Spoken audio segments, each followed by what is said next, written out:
Hello again, brothers and sisters. Welcome back to Chats with Jack. I am Jack Talcott, and today I want to share some thoughts on thoughts. This is another day in the adventure of Jack, and I do want to thank those who have already joined and those who may join later. Our singer, Austin Murphy, Simple Jack Live. Great to see you again, man, too. And Moose has stopped by. Hopefully others will join. It looked like Proper Instruction Motivates People, Paul Unslaved. It looks like he was starting up shortly before. Today, I recognize I switched it up, did a different time today.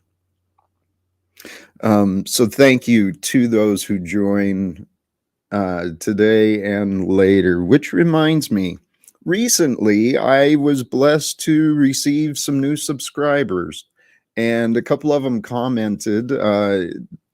They noticed me over on Dolly Uncensored, Dolly Uncensored, and they had a true crime panel going on. So I wasn't able to really contribute to the true crime, but they were very warm and welcoming, and a few of them followed over to here. So for those of you who are new and joining, thank you, and welcome to the adventure. We'll see where tonight goes. I haven't dropped the link yet, but it is coming. I kind of spaced it there, as a matter of fact. But today I actually got up and Saturday, and for those who have been with me for a little while, I took a little break and tried to reevaluate. I've been pursuing different ideas, trying to discover or create some different options, because I've got this drive and this urge within me, this desire to get to help others, because I know there's a lot of fear in the world, right? That live without fear thing. There's a lot of fear in the world, a lot of hopelessness, a lot of depression, a lot of anxiety, a lot of dis-ease that's like widespread throughout humanity. And I know I'm just one dude, but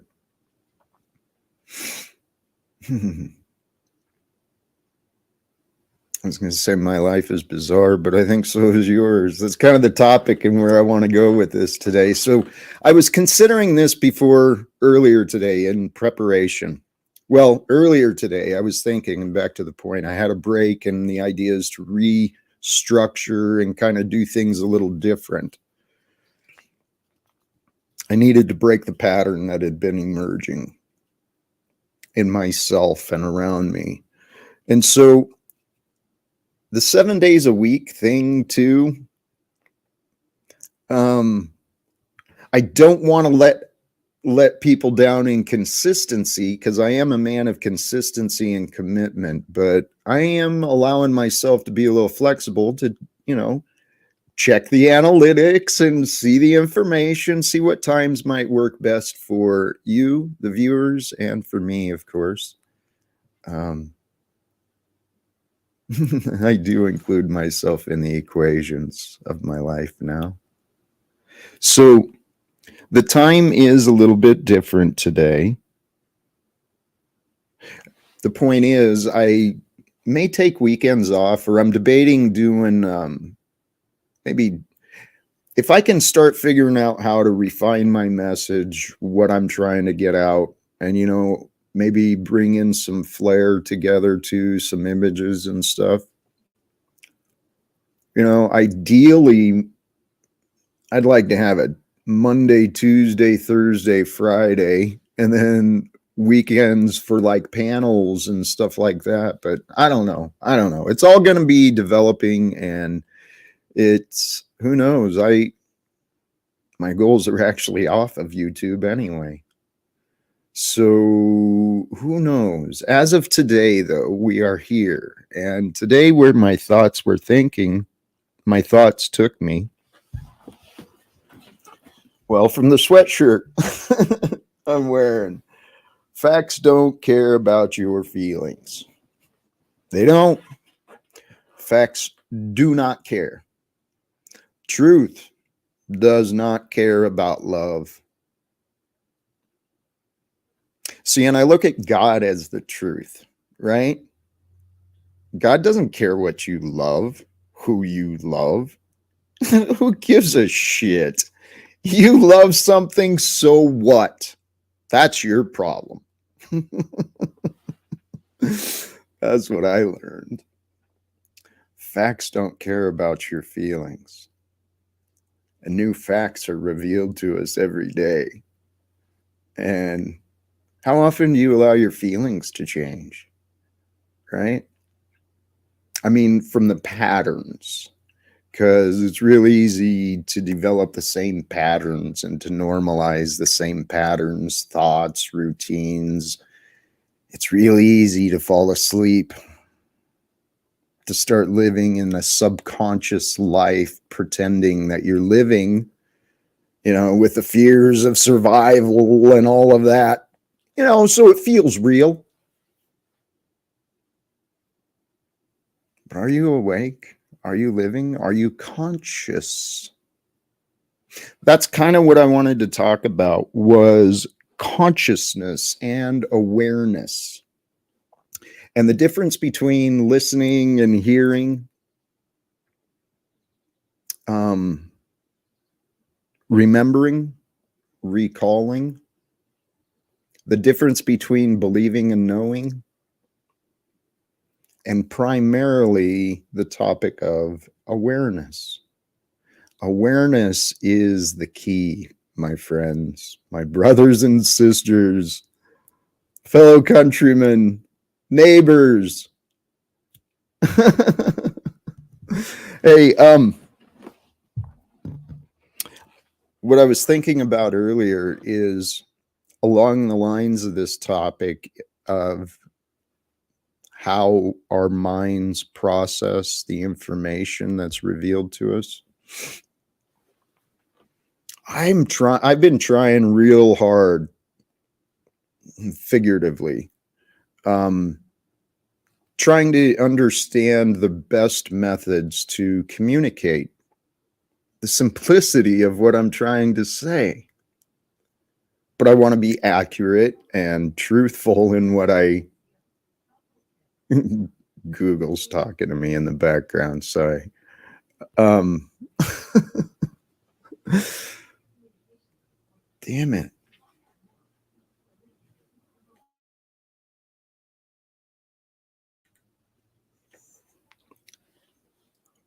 I don't know if that came through or not, but it was an irritation for me. I was going on the where was I? I was going on the lines of awareness. Christos, you don't have the stamina like your daddy, Paul Jack. There's a difference between stamina and stubbornness. I have plenty of stamina, but I have the wisdom to deliberate my energy, to be more focused in my intentions and my efforts. So, hey, let me drop this link. I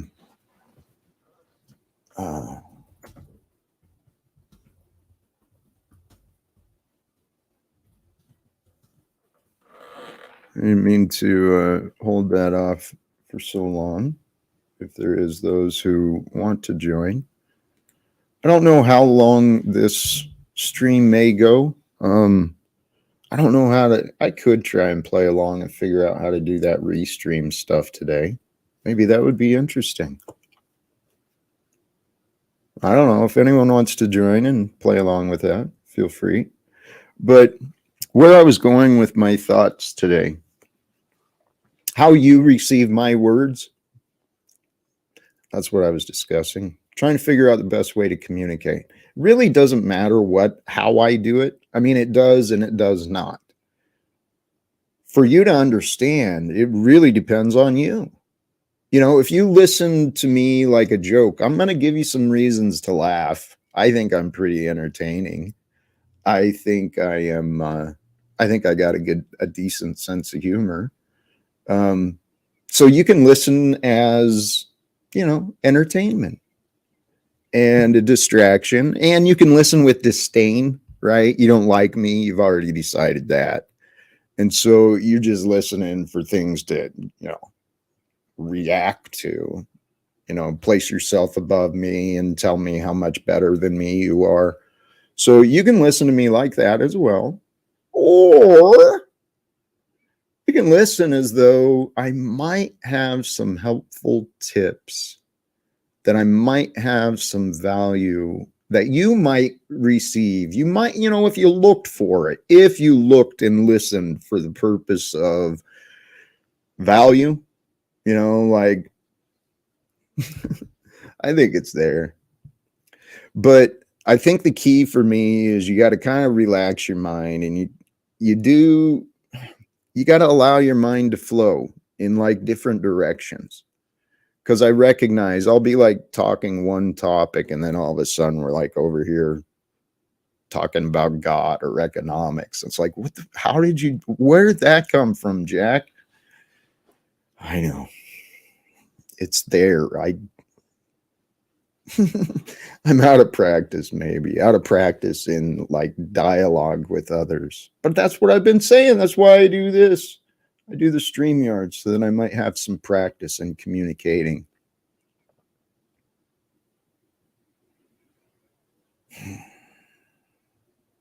Doesn't it feel good just to be like, right? Like,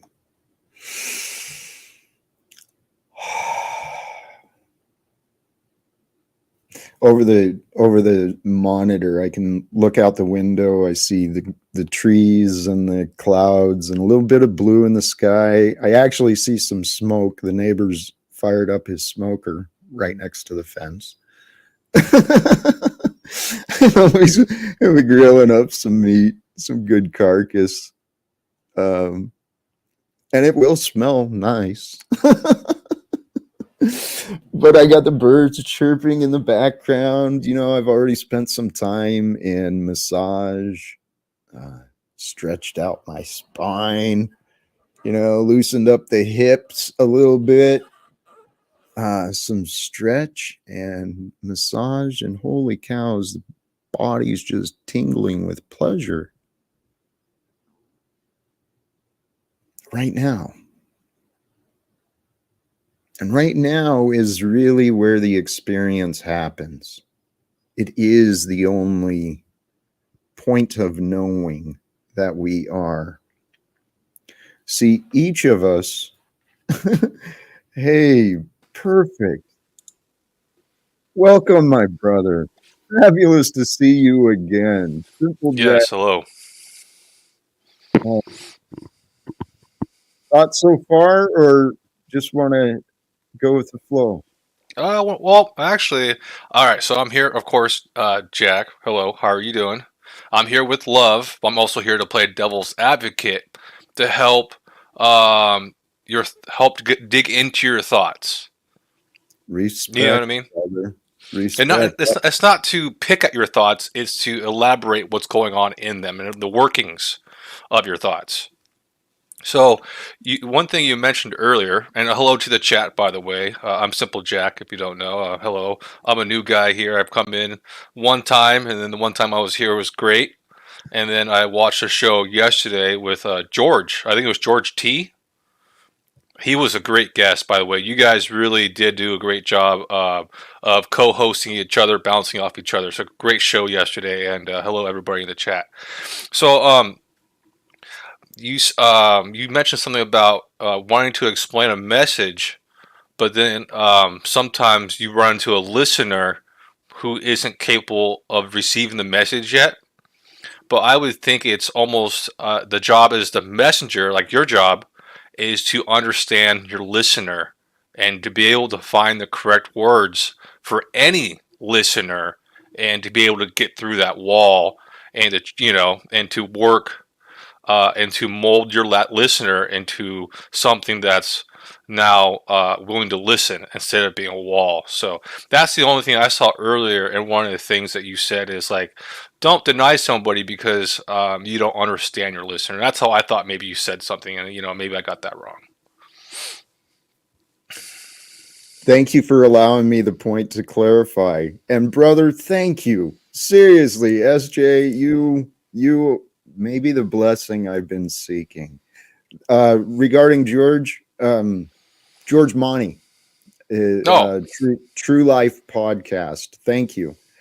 I loved his energy as well, and I'm actually pretty excited to continue learning about him. We talked about we're figuring out the schedule, so he and I are going to have some more conversations too. And thank you. looking forward to those conversations. Awesome. What you were saying is it's in you're absolutely right to point that out to me, and thank you. Okay, it was a well-timed reminder for me. When I was actually a union leader and instructing the newer stewards, and as a well, one of the lessons I would offer is know your audience. That was a lesson I knew a long time ago, is know who you're talking to and know what they understand. And brother, I do my best. I do. Here's what I've learned. People will only learn what they want. Okay. If they don't want to hear something, they're not gonna, it'll be rejected, ignored, it'll be interrupted. If in my path, I know my path and my purpose is to share what I've learned. Okay. Mm-hmm. I've kind of given up. Part of what you heard was like a self-defeating. We only have so much time for so many people. Well, God controls the hearts. Okay. I don't know anyone's hearts. I can understand their mind. I can gain a pretty decent understanding of their minds and their emotions, especially based on what they say.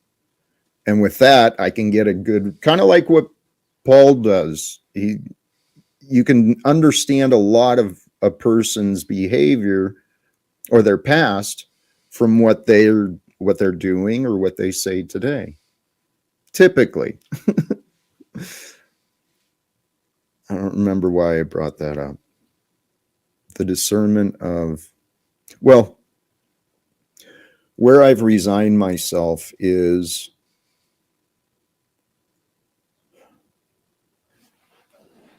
kind of surrender. It's another level of surrender for me. My purpose is to share the words. God, the universe will bring those who are willing or ready to hear. And part of that too is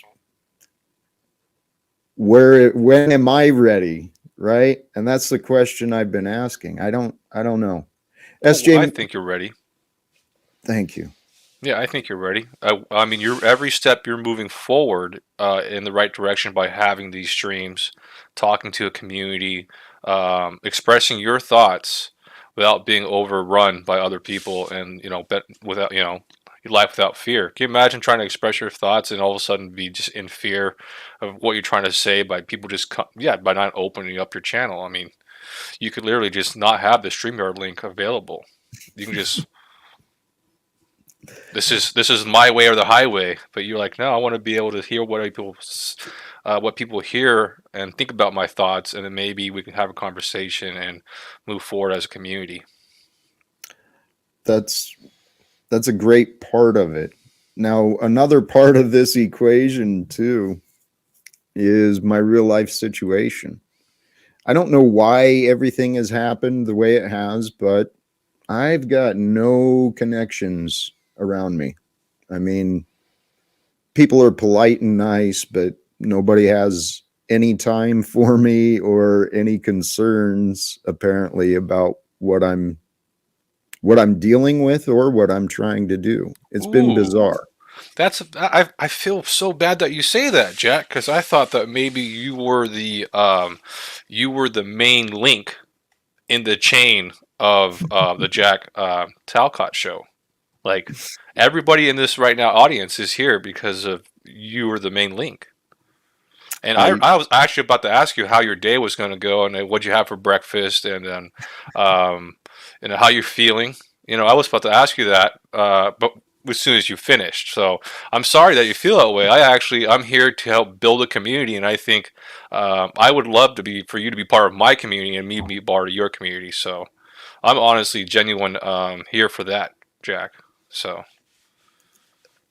we please let's continue conversations along those lines because that simple gesture, I mean, as simple as that sounds, how are you doing? What was your day about? Dude, nobody. It's been years. And that's what I find so bizarre. Okay? And I'm not complaining. I'm not complaining. I'm not a victim. I'm nothing like that. But the Jack Talcott experience, there's lessons that God has been preparing me to share. Now, who's going to receive those? I so far, well, so far it's brought me to here. and I'm very grateful for you to be here because I think there is something incredible, something unique happening at this time throughout humanity. And those of us who are having these deep conversations, I think we're some of the few that are, you know, I don't know. I don't know what the future is going to bring, but I believe that God is preparing many to be leaders and teachers. well, all I know is that like you said, the future's uncertain. But as long as Jack Talcott is next to me, I think we're heading in the right direction, brother. You know what I mean? That's all that matters, really. Like I to bring it down, and then I've actually somebody in the chat, 6079 Smith W. See, now I'm still learning words. I unfortunately didn't do a very good job at memorizing the vocabulary of a dictionary. So, do you have a better name for somebody who picks at someone's thoughts without being too intrusive? Because I was known that's always be a devil's advocate. Why are you doing, like, why are you asking questions? So is there another word for devil's advocate I can use if you hate that word, that term? So if I'm really genuine curious about that because that'd help broaden my vocabulary to find a better word. hey, I agree. I love your energy, SJ. Seriously, thank you. Because the same thing. Have you heard of Lex Friedman by chance Yes. on YouTube? Oh yeah, the porn star. I'm No, no, joking. no. I'm joking. I'm joking. It's a joke. It's a joke. It sounded like it sounded like. But yes, I've Good heard of luck. Lex Friedman on YouTube. Yes. All right. Yeah, Well, he's got. he was first I think made an appearance on Joe Rogan. Oh, really? Yeah, and He now he does his own podcast. he's He kind got. of He looks like a calls it. hitman with a tie. Yeah, yeah. He calls it Superman or Steel Man or something. How do when you just want to hard line the opposition to a discussion for the purpose of expanding the discussion? He's got a term for it that I like. Hey, we've got Flow State here in the back too. Have you met Flow? Yes, yes. He's a hardworking person. Last time I believe he was here, he was just finished the job, and he was literally sitting in his truck, still covered in the job. I'm off today, but I am running around doing stuff a little bit. Still working. Yeah. Oh, I'm working Still right doing, now. yeah. I don't sit still very well. I don't know how some people can stream so long. you, you did a stretch last night. And It- hey, you look good today. Good to see you out and about, man. You look Thank you. like you're fresh and maybe even out in nature. I Well, don't I'm know. at my house. I just washed my truck and I'm moving it up to jumpstart one of the vehicles I've been working on. So Yeah, you gotta Right take on. care of your workhorse. Amen. So Jack, Yes. how are you doing?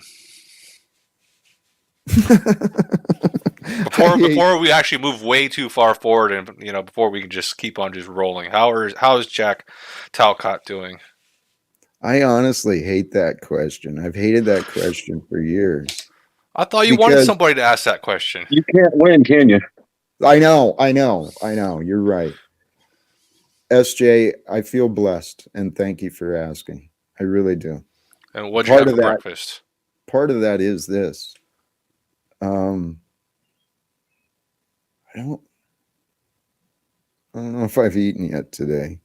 I don't All think right, I don't you should think eat I something, Jack, dude. You should You eat should something, definitely eat dude. something. I usually eat. Well, no, I ate a couple of handfuls of nuts and mixed fruit. I Do you need a snack. clementine?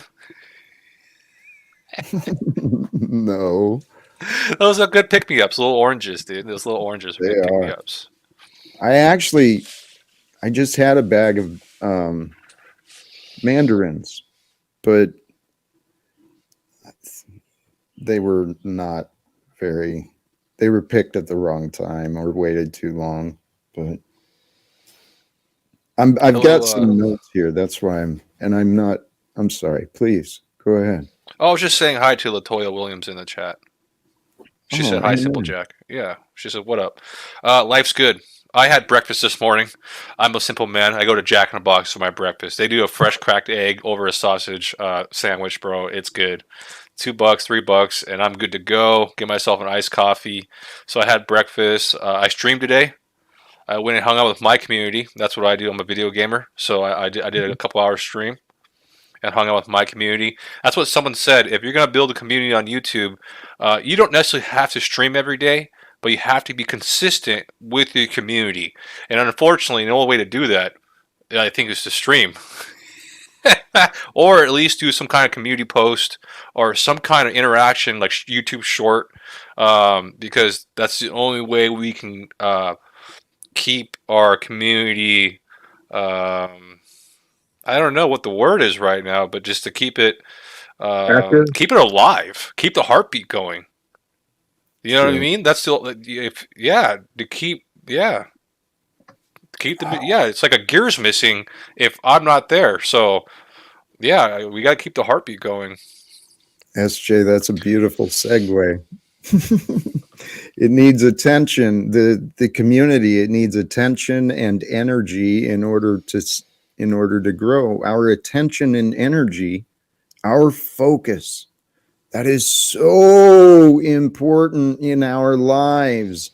Our focus and our awareness, those two things make your day. And children aren't taught. I was never taught how to use my mind. I was taught how to remember and obey. Okay. That's the education system. So to use your mind,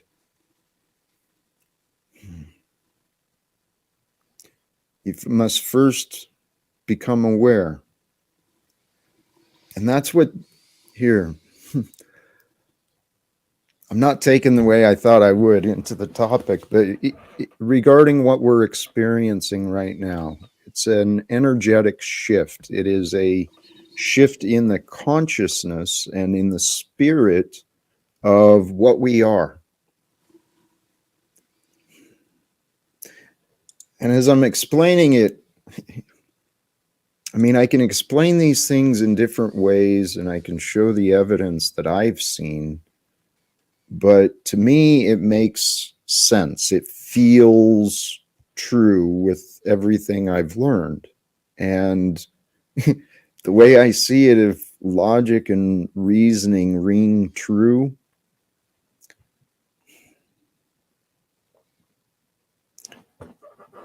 truth is that, you know, that which makes perfect sense. It's true, right? and God, what is perfect is true. Okay. I was considering this thought earlier, our judgments, and now I'm getting away from the topic of awareness, but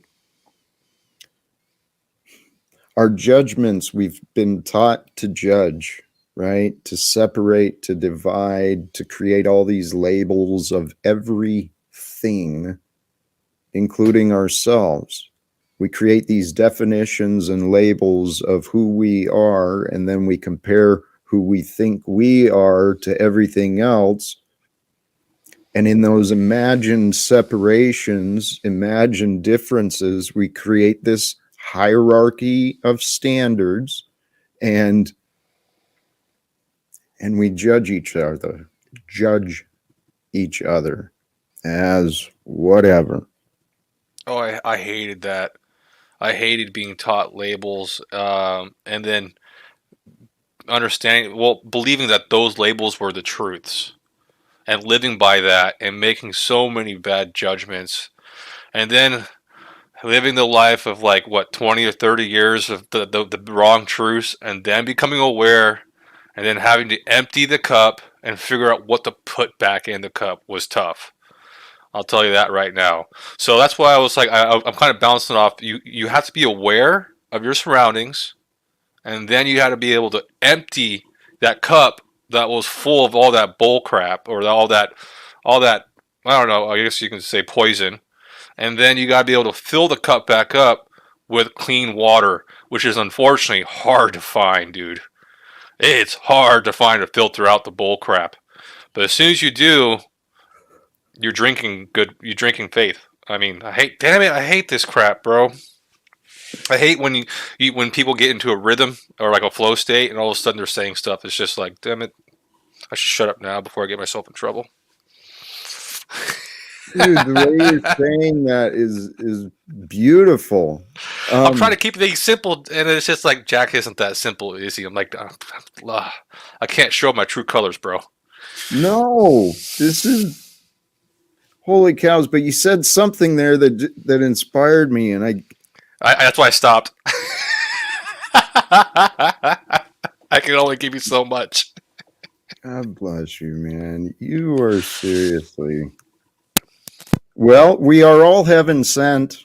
I'm a firm believer of that. We are all heaven sent, and you know, you could say figuratively, we are confused angels.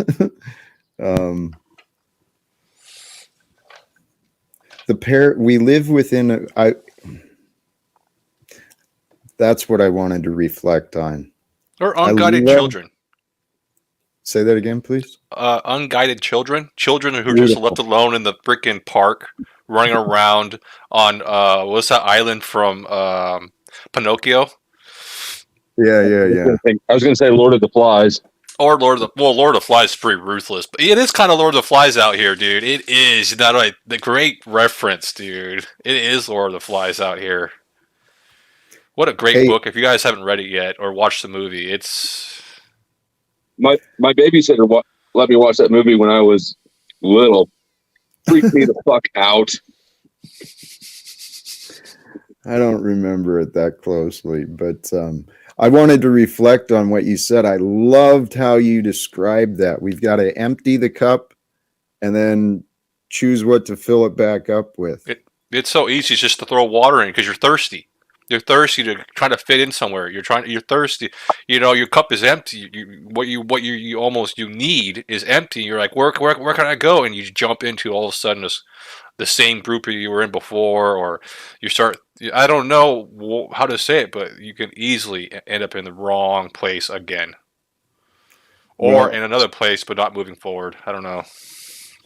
I hope I'm not causing any offense. I don't think I'm confident I'm not, but and not to start any arguments with people, but I think what you're talking about there, in my mind, describes this flat Earth movement. I see it's a community that's, in my opinion, built on distrust of the agency and of what has been in the history and media. So it's like a distrust and creating a bonding within that, but it creates a separation, right? That's kind of why I'm a fan of Zetetic Warrior. I don't know if you're familiar with that name yet, SJ. Not yet, but I'd love to get into it when you have a time. He's a very sharp guy who's strong in the flat Earth position, and yeah, because of thoughts of him in my head yesterday, I mentioned it in the stream that until the shape of our Earth, until that becomes a relevant factor in the choices of my day, I'm going to focus on other things, and I'll allow others to continue doing what they do. May I add into that? What I've noticed is like people are fighting other people's wars. The flat Earth war is going on, but do you be a part of that? Do you have to go? Oh, like, hey, this is flat Earth, and I need to go tell everybody who doesn't know about it about flat Earth. You don't have to be a part of that war. There's no like, hey, we have to. We're taking you from this room, and you're all flat Earthers now. It's your choice. It's like you could choose to fight that battle, or you can go choose to go enjoy the sunshine, go eat some breakfast with a beautiful lady, go hang out with your kids, and not worry about going on the internet and seeing who is saying it's round. And you're like, dude, you're wrong because I've got my math and research because someone told me math and research. It's like these people who fight other people's wars. That's sad. And I know somebody right now that's fighting a truth war. And it's like, I'm trying to figure out why. But hey, to each their own. Hey, Flo, were you trying to jump in? I don't remember what I was going to say, actually. I sort of agree, actually, with Jack. Fuck. That one. SJ. Right. Because I have chosen not to make that my battle, specifically, but it's not so much about the shape as it is the paradigm, right? Because if you just pretend that you don't believe it's round, then that means that every single institution has been participating in the bullshit all the way through. So it's really about paradigm and perspective on things, which I think is hugely important to every second of everybody's day. Which part is important? I'm sorry. Whether you view yourself as how you view the world and the institutions around you, right? Do you trust the institutions? And their benevolence towards you? Yes. Let me jump in there, please, because there's a difference between what is real and what we think. And I don't know how to, you know what I'm trying to say regarding some breakfast. Regarding the governments, the economics. The problem, we've got this it's widespread through humanity. People believe in things, in concepts that are not real. They believe in rules and limits, and I think that I agree, and I think that most of that is taught. It was trained into us through when we're young. If you look at religion, if you look at our present education system that we have, supposedly you're learning information to make you smarter and help you think. But really, if you look at what it is, this is a training course in being on time, doing what you're told, truth comes from authority, yada, yada, yada. Now, what would be the ultimate training mechanism besides completely warping where somebody believes that they are? what is worse is deceiving people into believing they are things that they are not. I agree. I mean, and it would all play in together. I don't believe it's a coincidence that if you look at typical science, you got evolution, survival of the fittest, an isolated ball floating off billions of light years away from everything. All of the sciences are things that we can't actually apply the scientific method to personally, and also they diminish and devalue you in your own mind as just a sort of a mistake in a blip in time, and you're just sort of a byproduct, right? We can take that view. And that is, you're right, it's been a profitable mindset to condition into the children. I'm speaking from the American perspective. So, right.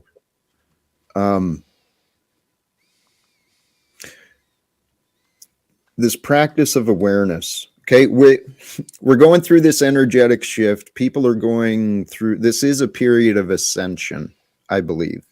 So what does it mean to ascend? In my mind, it means to have a higher level thinking. A higher level thinking doesn't see so many separations between us. It can see all of humankind as one time together here with nature. And if you can allow yourself to be lost, right? Like Jack Talcott, he's just an insignificant dot in the vastness of time, the scope of space. Hell, even in my community, I'm irrelevant. So if I don't matter, what do I have to worry about? Damn it, Jack, you do matter, dude. We have to rewire your thought. So wait, before we get ahead, I want to make sure one thing. Are you hungry right now, Jack? No. Okay, because if you were hungry, we would totally go get something to eat. We would totally enjoy a meal with you right now to make sure you got enough nutrition to move forward. Because we were wondering, it's like, oh, maybe he's a little hungry right now. But yeah, if you're hungry, dude, we don't mind you eating your meal with us and breaking bread. So, all right, let's go. Yeah. So, all right, so I understand the conversation of, hey, this could affect paradigms, finding out if the Earth is round or flat. But honestly, the conversation is way too big for us. For even the concept is way too big for us. Even if you figured out if the Earth was flat or rounded, you can convince one person, you can convince 10,000 people. There are still way too many people in the institution that it's really stuck in its ways that you're not going to fix. You're not going to change it, bro. Like I said, it's a war. You can fight it all you want, but these people are stuck in a rut. I mean, you're not wrong. You see that, right? Like these people are stuck in a rut. It's 10,000 versus a million. You're not wrong and you're not right. Everybody's on a different place. Some people are too stuck. You're right. They'll never budge. But every flat earther was previously a glober. And I'm pretty sure every single one of us was like, fuck, I don't want to deal with that. Right? Like it's not like, so everybody has been converted who's been converted. So there's plenty more people like that out there. And you don't, I mean, for me, I don't have any positive beliefs, I suppose, but I do have positive disbeliefs. And, you know, even though I don't do it, it's not my battle. Salutes to those who do, because if you can drip on somebody enough to make them start actively thinking for themselves and observing for themselves and trusting in their own observation over the claims of authority. I think that's a massive step, and that's really what the importance is. All right. So I understand where you're coming from, and I want you to be able to speak your truth to other people. But my question to you is, it's a good fight. I mean, be able to fight for your opinion, your rights, and what you believe is awesome. But is what you're fighting for building a community? That's what Jack and I are trying to do. So I don't think flat earthers are trying to build a community. I think they're trying to prove a point to shove it in the government's face, like you were wrong the whole time. This whole pyramid scheme that you guys built up is gonna collapse if I can figure out how to tell you flat Earth is it's real. And to me, the reason why I don't fight this whole flat Earth, round Earth thing is, one, I'm not wearing a lab coat. I can't afford the science. Two, which is exactly the mindset I'm talking about. I have too many personal problems to take care of and a community to build to worry about flat Earth or round Earth. I need to figure out how to use my words to build a community of love. And so that's the only reason why I don't fight that war. But I go fight your war. I believe you can fight your war, and I can't hate. Well, like I said, it's not my war, and I have the same perspective as you do on that. Which is, you just brought it up you brought it up, or Jack brought it up. But generally, it's not. I mean, I'll talk on it if it's brought up, but it's not my talking point. Here, I want to bring us away from the shape. Because it is certainly a mystery, and this world, this life is a mystery. And when you allow life to be a mystery, to allow things to be unsolved, to be unknown, and still have fun and still love living, if you can love living without the answers, I think that's kind of the point. I've been watching and listening to a lot of spiritual teachers. We're blessed at this time not only to have the beings, but to have the communication and ability to share and receive. And what this ascension is recognizing that we're not the beastly form. We are the awareness. The awareness of being. We are the awareness of our thoughts. We're the awareness of our memories. That's all we are, is the awareness. And it's through the awareness of information, which is where thoughts are, and thoughts are consciousness. So we are thoughts. So there's a loving creator, I'm convinced of that, whose perfection has been frigging ignored and disrespected. There is a creator beyond what humankind has, at least in my experience shows that people have not shown the respect. I know I didn't. Hey, what I've learned, the way of the Christ, is to have faith and praise in God. You have faith in God and love for life, love for living, love for knowing, love for growing, love for change, love for all that is. You can convince yourself. You're quoting that Iggy Pop song, Jack. Am I? Welcome, Illumitami. Have you had the pleasure yet, SJ? I've only been able to watch him from the chat. Yeah, he's awesome. He's a good contender against you, Jack. He has his points. He has his moments. He has his wins. He has his losses, like us all. He's a good contender against everybody. He's the permanent adversary. Yep. Hey, there is the devil's advocate, maybe, incarnate, right? Or heaven's advocate. Depends on what side I'm going against. Look at him being predictably him. Exactly. You and Tommy, You are a great guy. Jack thinks you're the devil's advocate, but I think you're heaven's advocate. So how are you going to object to both of our perspectives at the same time, Tommy? That's what I want to know. Try me. You're gonna shit yourself. I will take the purgatory stance against heaven and hell at the same time. Oh, Admit it. You're heaven's messenger. he's using big words. I'm confused. But today I showed up as the science. Hey, okay. All right. So the science. This was a note I wrote down. Each thing, everything in our experience, people, events, whatever, each thing is simply a data point. It's a data point for information, for triggering thought or memory. So each thing is simply a data point. Every data point is a source and a variable for information. So we are the ones who discern. We see all these data points and information and all of our experience, everything we've experienced, including what we've been aware of, what we've ignored. It's all retained somewhere deep within us.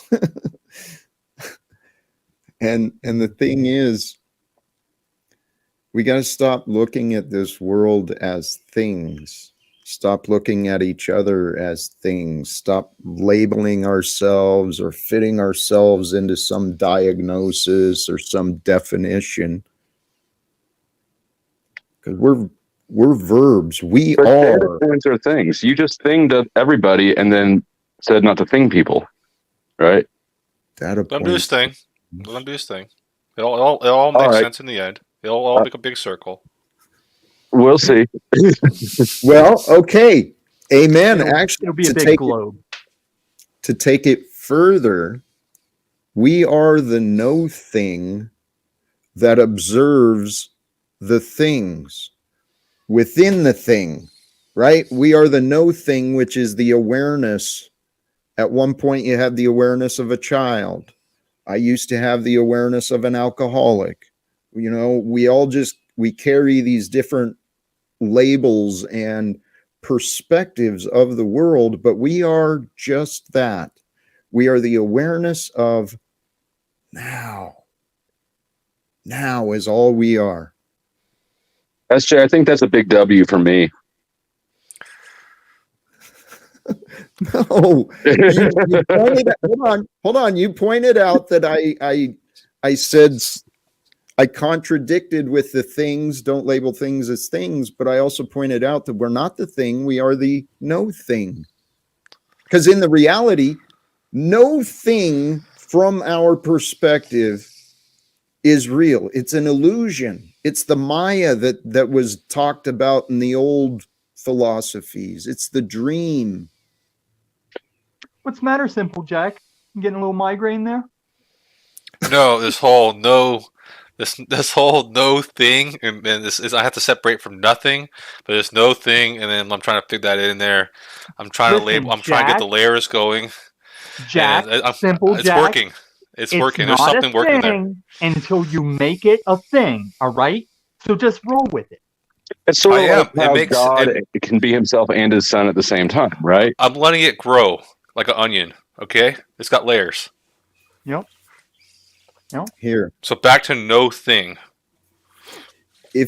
Yes, because I am the culmination of the experience and the observation of past things. So I am the past. I'm the universe, right? Well, I am the data point of the universe that has followed a path through time, which brought me to here. And you are the same. You are a data point that's been shaped and evolved in your thoughts and your behavior and physicality based on the environment of the past.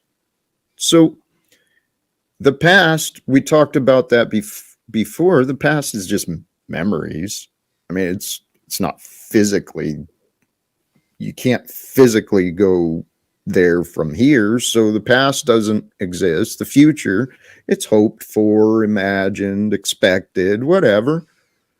It doesn't, it's not here. That's a And all great point.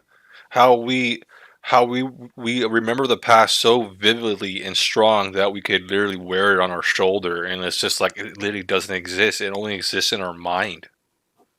Like, for example, I had someone pass away, and you could tell I was carrying that on me for a while. You know what I mean? Like, you can tell when someone's just sad, and you're like, "Well, what's going on, dude?" It's literally like you look fine. Everything is around you. What's going on? But in your mind, you're carrying this idea in your head, and it's really not there. It's like, brother, wow. And you can choose whether you hold on to something or let go of it, because that's why I like avoid my family, is to eradicate the ways I'm like them by forgetting about those ways and conforming to new ways. Exactly. So go ahead, Jack. Continue. But yeah, I understand now. It took a while. I was lost in the no thing and the nothing and the other thing. No. Something was happening, You're but not it wasn't trying. connecting two things with that thing. And You're so not I had trying to to take a wait for point on something this to go one. boom. I got you. Okay. Hey, actually, I'm sorry for your loss. I'm glad to see that you've to tie it Everybody back. has lost Amen. something. Yes, amen. But to tie it back to what you were talking about earlier, we empty our cup. So when we experience those losses, those changes in the patterns of our lives, whether we lose a relationship, whether it's with a job, a financial dream, a relationship, another person, we lose that pattern, which does become part of us.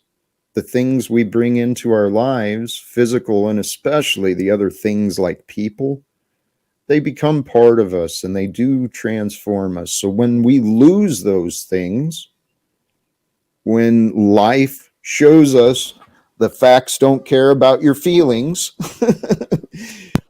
we carry this emptiness within us.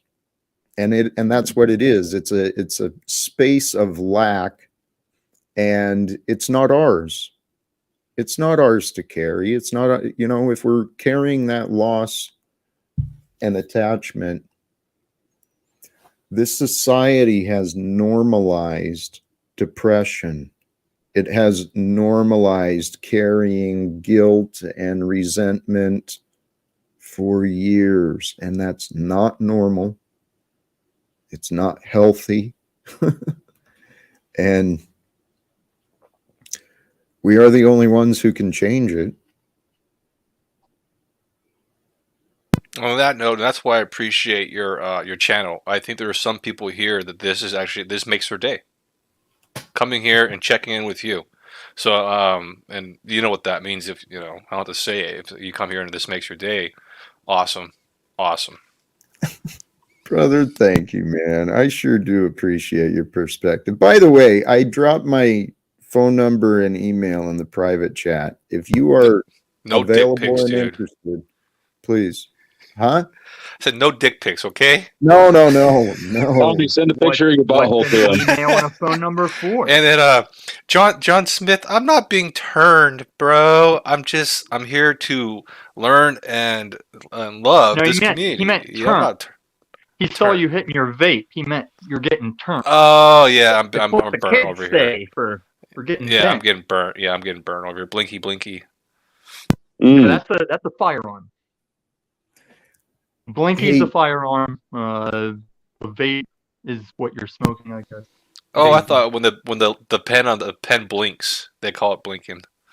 Okay. oh. Hey, Tristan, thank you. The past creates your character, though, doesn't it? You know, our character emerges from the past. But if you really stop and think about it, you create your character every day. Every day, what you show to the world is your character. And we don't always show what we think we're showing. And that's where you can tell the past, someone's living in the past when they're not The conversation earlier, when they're not connected to what's happening, when we don't know the audience, who we're sharing time with, it's not healthy. But I lived that way for many years, and I see many people living that way today. It's a state of confusion, and until people admit that they're not always there, they're not gonna start trying to become more aware, more present, more grounded, more eternal in the being, right?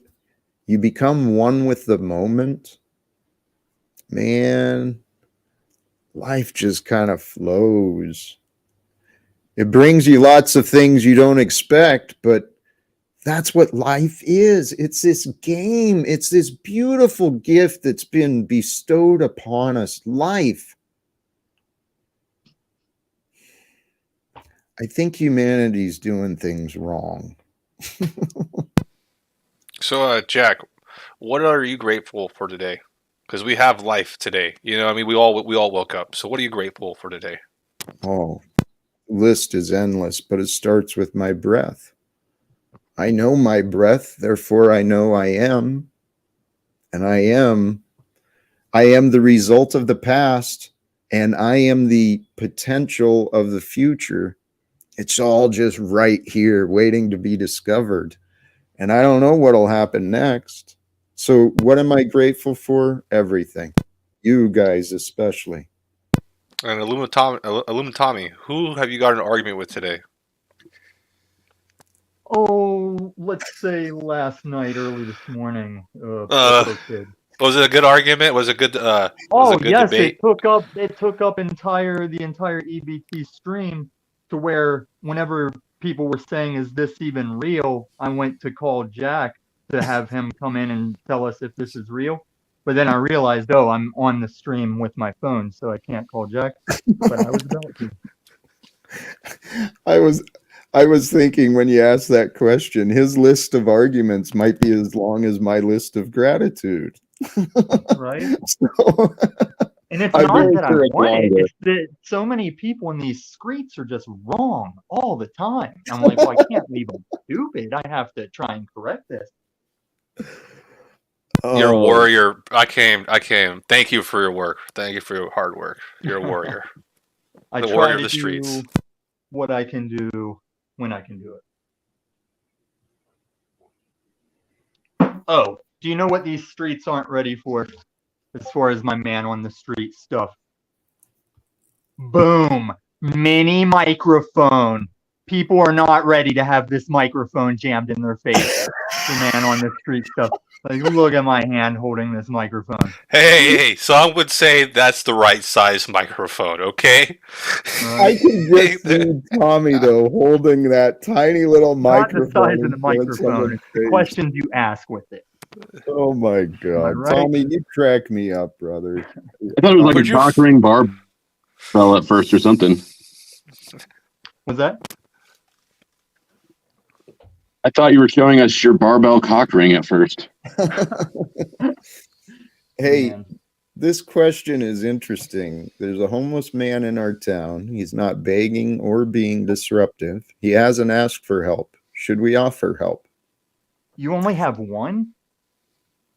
It's one in being addressed in the comments. Oh, One okay. I was going to say, I identified. pass at least 10 a day. Well, we got like three on every exit. One The Rooster identified as Prophecy. not, Great name. not Does he look begging. like he needs help? Well, this is something we see many people living in the street, homeless, without shelter.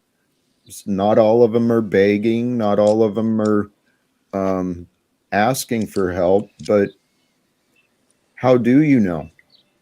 Well, we got to I'd ask. say offer help, but don't just roll up and like impose help. Just like offer assistance or ask them if they're doing all right. Because like when I walk past parked RVs, I'll just be like, "Is everybody all right around here? Like, you guys need anything?" And they're That's usually probably pretty the best friendly. way. Yeah. You just go checking up the trailer park. Hello in there. No, Actually, no. Like I used to, when I was homeless, I was parking my RV around town to keep rotating, and I'll come across RVs parked on the street, and if Give I them talk a. to them, hey, Tom. Sorry, this one's.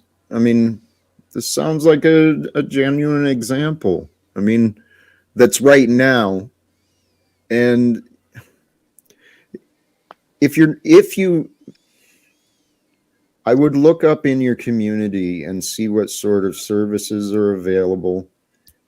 If you already have familiarity, strike up a conversation, and that way you've got information and you can point them in the right direction. yeah, I do, Tommy, if because you're in, I refer them to places that you can park without the cops harassing you. And I'm thinking about going to the chief of police and seeing if he needs somebody to approach them rather than have like uniformed officers roll up and sketch them out, that'd be dope. as long Tommy, as I have the time. if you're in Denver, Tommy, I got some people who can hook you up with that RV shit. DMA and what is that girl's name? The angry crazy. I can't think of her name right now, but like Reagan. You know that they go around and you know and do exactly that. Film motherfuckers that's parked getting harassed by the police in their RVs. And you know they hooked up with Janet's Kitchen in 16th Street Mall. I got a lot of people, kids, cats not kids or some shit. There's a lot of people I can hook you up with that do that homeless shit. You know they do the sweeps every weekend. These are the people who get them out the way before the sweep hit. I would say that Tommy, back to the question though. If you like on these sort of things, you can normally just trust your gut. And if you don't overthink it, your instinct will let you know whether or not, you know, your help is welcome. Can I interrupt for a second? I was looking for Tommy. It won't take but a second. Tommy, you got any? I'm sorry. I hope this is okay. Tommy, what happened with Lauren and Henry? I've been looking for anyone, and you're the one who's closest to him that I could think of. What the fuck was that? What? Lauren and Henry? What about them? Oh my They didn't God. work out, bro. Well, I know Henry left, but is that what you're asking me? Yes, she is saying he left. He hacked her account. Well, took her money. you know how what? Yeah, all of that shit. She is saying stole her assets, locked her out, took her money, all that shit. She's a free Now, agent, I bro. know. So here's the thing. Henry's always been classy, so he Agreed. wouldn't tell me why or the circumstances of him leaving. I like But also, we all know Lauren, and I'm sure there's validity to those accusations, but might not be the whole story. Of course, Henry would have his side. He's always been, Right. you know, adult and shit too. So I'll see what I can do though the next time I talk to him. appreciate you. I'll see what Appreciate you. And my And apologies, Joe, guys. Yeah. the next time you're in Denver, I'd 2 like weeks. you to introduce me to those folks, 2 but weeks. I don't want to commit myself to being No, like, don't worry about it. I'll introduce you to a bunch of them, Right. and you pick who you I like. want to be able to and all work that. with them, but not necessarily be on the time Yeah, slot. no, that's great. I do that. Janet's Kitchen every Sunday at the 16th Street Mall. They're there every week. I go there and help out when I'm in town. You can start there. All of them go there from all the different organizations and feed the homeless on Sunday at 16th Street Mall. It's That's why called I'm Janet's Kitchen, Janet's Kitchen, yeah. and I can just show up going, you know, Joe Cool. Oh, yes, Anybody know yes. You Joe can Cool? absolutely say, you know, Joe Cool. Yeah, You know, just walk in, they'll be like, "Here's your soup, buddy." right. Maybe I'll do I'll give you do two. a Spurg News. You know, Joe. Maybe I'll show up as Spurg News with my little microphone going, you know, Joe Or Cool? you call me. We'll exchange numbers. They'll be like, I'll "Sir, go get your with cock ring out of my face." I'll put mine in the back chat, Joe. You can just throw me a you. All text. right, I'll take a picture of it. But the Rooster Prophecy, what I would do is give them 5 to 10 minutes of your time, introduce yourself, figure out the person's name, learn their story, and then offer your help. That's all you can do. Hey, But yeah, at least thank you for asking that question, by the way. It's a great question. that's All right, what I I got it, wanted Tommy. to come back to as well. Oh, shit. The Give me a reason- second. I'm sorry. My girl's her car is getting hit with huge hail. She says she's a chick. Give me a second. I don't I'll be know how back. you deal with that, dude. She's in Colorado. You yeah, should make sure your insurance policy is up to snuff. I know, all right? She's What, got a against nice God? car, too. Yes. Life is Yeah, the hail bizarre. is so bad in Colorado that Texas roofing companies come up here and name themselves something that sounds Coloradan to steal roof work because every season insurance pays for all kinds of roofs. Mm-hmm. You can get cheap Mm-hmm. cars too because they got hail damage. Yeah, I don't understand that, dude. Hail. Yeah. How do you own a car in a place like that has weather? Yeah, you just deal with it. It just happened. I got caught in a hailstorm on my motorcycle coming from the airport one time. It was crazy. Oh, Yeah. And like I mean, cars were moving for me, going, just get out of here, dude, just go. And I was like, it was like somebody was drumming on my motorcycle helmet. yeah. Sounds I like try you to be like your yeah. offensive lineman and clear the path for you. Like, get behind me, little buddy. Let's go. Right. And I could have swore some kid was taping me with his iPad, but I've never found it on YouTube anywhere. 100% he was. Yeah. Hey, I wanted to get back It all was of the nothing. people. We get that shit in Chicago. Crying wolf. It was nothing. The homeless situation is growing. I'm not sure who's paying attention and who's not, I but agree. it's due to the economic disparity. You know, the news is forecasting we're heading into a recession or depression or whatever. We're already in it, and it'll keep getting worse. They There just you keep playing go. the Right. semantics. No, that's Well- the wise thing. Yeah. Guys, this is the thing. It is all due to corporate greed. We know there's malfeasance in our governments. There's corruption in the media, in the corporations. The Fed. We got to stop thinking we're powerless and recognize we've got a lot of power in the information we know. I got to ask you then, Jack, you went from homeless to the corporations. Are we gathering our information and our power to tackle the big problem, the homeless problem, or both problems? All of the problems are related together. I'd agree, but I don't know.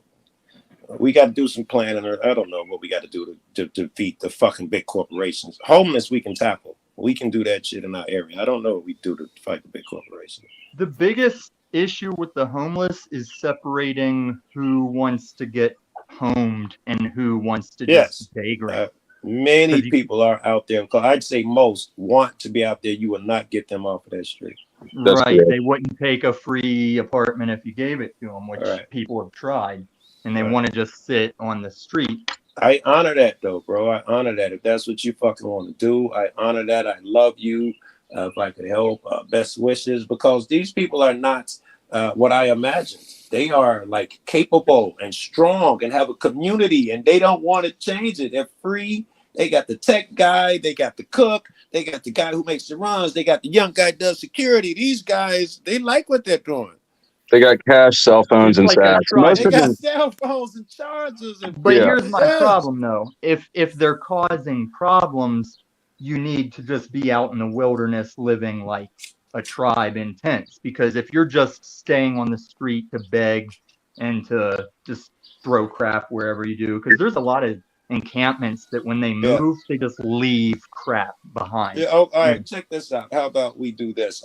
Because in some ways, that's just like our society. You know, if we got niggas starting trouble, and you can't really separate them because it's next door neighbor or whatever. This separation thing is not really a thing. The trash thing, though, pay them. We want to give money to the homeless, pay them. So, you know, crews, go out there, clean shit up. Now you got a job. Now you're earning something. Now you feel good about yourself. Work 2 hours, 3 hours. Work what the fuck you want to do with that? And I was talking to a guy from a camp the other night, trying to get a head count of how many people were there to Yeah. possibly give them some of my survival rations. And he Okay. asked me what they were, and I said, "Oh, it's what America airdrops on places that we bomb, so it'll be like kosher and vegan." And he goes, "Oh, it sounds pretty gross." And I was like, "Well, dude, it depends on how hungry you are." I'm like, And who and you he are. still wanted to kill himself despite smugging off the food. He like walked right out into traffic in front of me when I was like, "Wait." And cars were homeless like, people aren't hungry, though. Like, they get more fucking food given to them than they know what to do with. Half of them get pissed off if you buy them a cheeseburger instead of giving them $1. They're not there for food. If All you right, want to do so- something, bring them some fucking socks or something. Yeah. I just give them the cigarette. There's too many of them to pay each one. Squares, yes. Yep. So the solution is you got to figure out how to monetize homelessness. Right on, Other- right on. Other than that, He's it's going to be it's going to be a cash dump. You're going to be throwing money to a problem that we can't afford until you can figure out how to monetize homelessness. Because I think I was thinking about this. It's going to require land. It's going to require assets. It's going to require labor. It's going to require all these things that homeless people don't want to pay for. But here's the There's- thing. I'm okay with that. They shouldn't have to pay for that shit. They should if they want their streets clean, if they want a place to stay, if they want free food. But how do you get them to pay for it? By monetizing it. I think I've everything's actually gonna be given worked these out. things. I've actually given these things a lot of thought. I'd love a chance to talk on it, but But let me just throw one thing in real quick. I think Jack. all this is going to get wrapped up in the attempt to go cashless. When they start giving UBI, it will just put money in everybody's pocket, and then a lot of problems will just come down to, well, who's going to clean this up, or where are you going to live? You know? I'll love to discuss that, but let me hit Jack what he was trying to say. Yeah. well, it's we've got all of these excuses holding us back and causing us not to move forward. It does. It requires resources to provide shelter. It requires education and support from the community for people to become transformed. So I see the problem is the solution, and everything needs to come, everything can easily come together. The problem When- is the solution. Is that what you said? Yep. People are the problem. Oh So- God, that's vague. But I don't think People are- homelessness is People a are the problem. problem. People are the solution. I'm not sure Look, if that's heavy or lame. If most of these people are there voluntarily, it's Let not Jack a problem. finish. He wasn't done with his thought yet. He wasn't done, guys. Well, thank you, because I understand it may seem vague, but there is an explanation to that conclusion. Yeah, People so far, including today, don't know who they are. Because they don't know who they are, they're comparing themselves to others they don't know. And everyone is confused. But if everyone, when, it's not if anymore, it is when everyone starts to recognize the truth of who we are and what is going on. When people start to really stop and think, why are there people sleeping in the streets? Why is there so much violence? Why is there so much immorality? Why is there so much depravity throughout this world? It's Then what? because of Then people. we'll come together and. All right. Yes, Uh, we will. JP. I'm not sure if that's what people call you. We've been going with SJ. SJ. All right, thank you. SJ. Thank you for that. SJ. You say I was arguing that the homeless perhaps do deserve some free shits.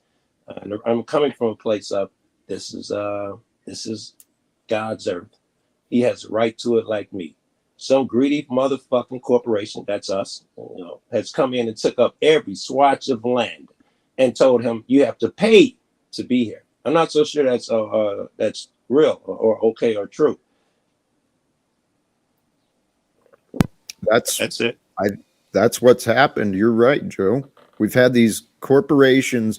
I mean, look back in history at some point, as I understand, whether this is accurate or not, consider the concept, right? At some point, the Pope came forward, said he was the vicar of Christ. He was standing in the place of Christ for the world.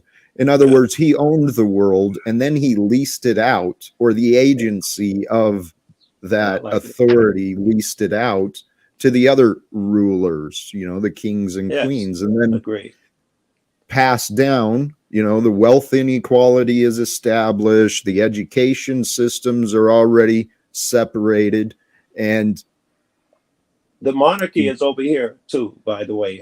We call them judges, cops, government workers, politicians, senators. But that is our monarchy. Our duke would be a senator or something. We're supposed to never disrespectful to him. The landowners are the cops. You're supposed to praise them and don't look them in the eye type bullshit. The monarchy is over here. Let's not kid ourselves. Joe, I never made that connection until you just said that, but that is absolutely true. Authority is treated like royalty or a monarchy. It's the same BS that's been passed down to us. It is. It's the same thing under a different name over here. Well, go ahead, SJ. Well, I hate to say it, we need authority, we need monarchy, and when it's done right, it is respected. Yeah, don't be saying it. It is respected, and it really grows the community. When done wrong, then yes, it's the worst thing you could happen to a community. But when done right, let's debate that's that a little bit. You know what I mean? Like, people love a man who can walk into a room and make the room work. I got you. Okay. You know what I mean? And then all of a sudden, everybody respects that man and gives him the monarchy and authority. It just happens when done right. That's not how government gets its authority. But when done wrong, I totally agree. Yeah. It's one of the most rotten things that I've ever seen happen, and it's currently happening right now. I still want to push back on the monarchy idea. I'm not so sure that a guy who raises up in his community, people respect him and listen to his word. It's the same as that monarchy thing. I'm just not sure yet. I think we're saying we need a structure. There has to be some kind of structure. Okay, that I go with better than the monarchy. You can't just tell me because these people get to be because and they different. They got different rules. They don't adhere to the same laws I adhere to. That's monarchy shit. Bob down the street, if he is the guy when we go to a council meeting who takes the lead and makes sure shit gets done, great. But if Bob's putting his hands on motherfuckers and being authoritative, fuck Bob. Well, do you know how a monarchy starts? No, but so what happens is, for example, a guy comes into a tribe, right? And he's a tribe leader, and then he becomes the tribe leader, and then his son, becomes is born, but also has his traits, and the tribe just keeps on going with those traits. Yes, so it becomes a natural monarchy. No, it's not natural about that. That's nonsense. But I agree with you. It's good traits passed down. Now, not necessarily. Even if his son's a fucking asshole that spends all his money on bitches, he still gets the job. It is not necessarily. No. That's where the tribe can come in and become a democracy and vote his ass out. I'm just saying there are certain circumstances where monarchies are positive because good traits are passed down. I'm not sure that I believe that, because you can't. If you vote them out, they give you another monarchy to choose from. This is the difference between the monarchy system and what we need. It's not a belief. It's just the idea. There's two ideas behind it. There are positive and negatives. Idea that I don't believe it at all. Hey, Joe. Yeah. I don't think you guys actually have a disagreement, because in the concept of monarchy, I think you get it, right? Yes, I do. We're going to need authoritative figures. I'm just arguing the monarchy part where they're entitled to a thing. That stinks to me. Yeah. So, Joe, this is where I think society has lost something. We're not arguing, dude.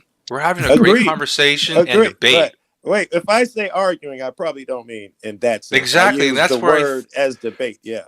But you want to use monarchy and authority separately. You see what I mean? So I want to make sure that we're debating, and I love talking to you, Joe, because you're great points, dude. You have solid points. Like, they're amazing. So high five to you, and high five to Jack and Illumitami and Flow State. How's your car doing?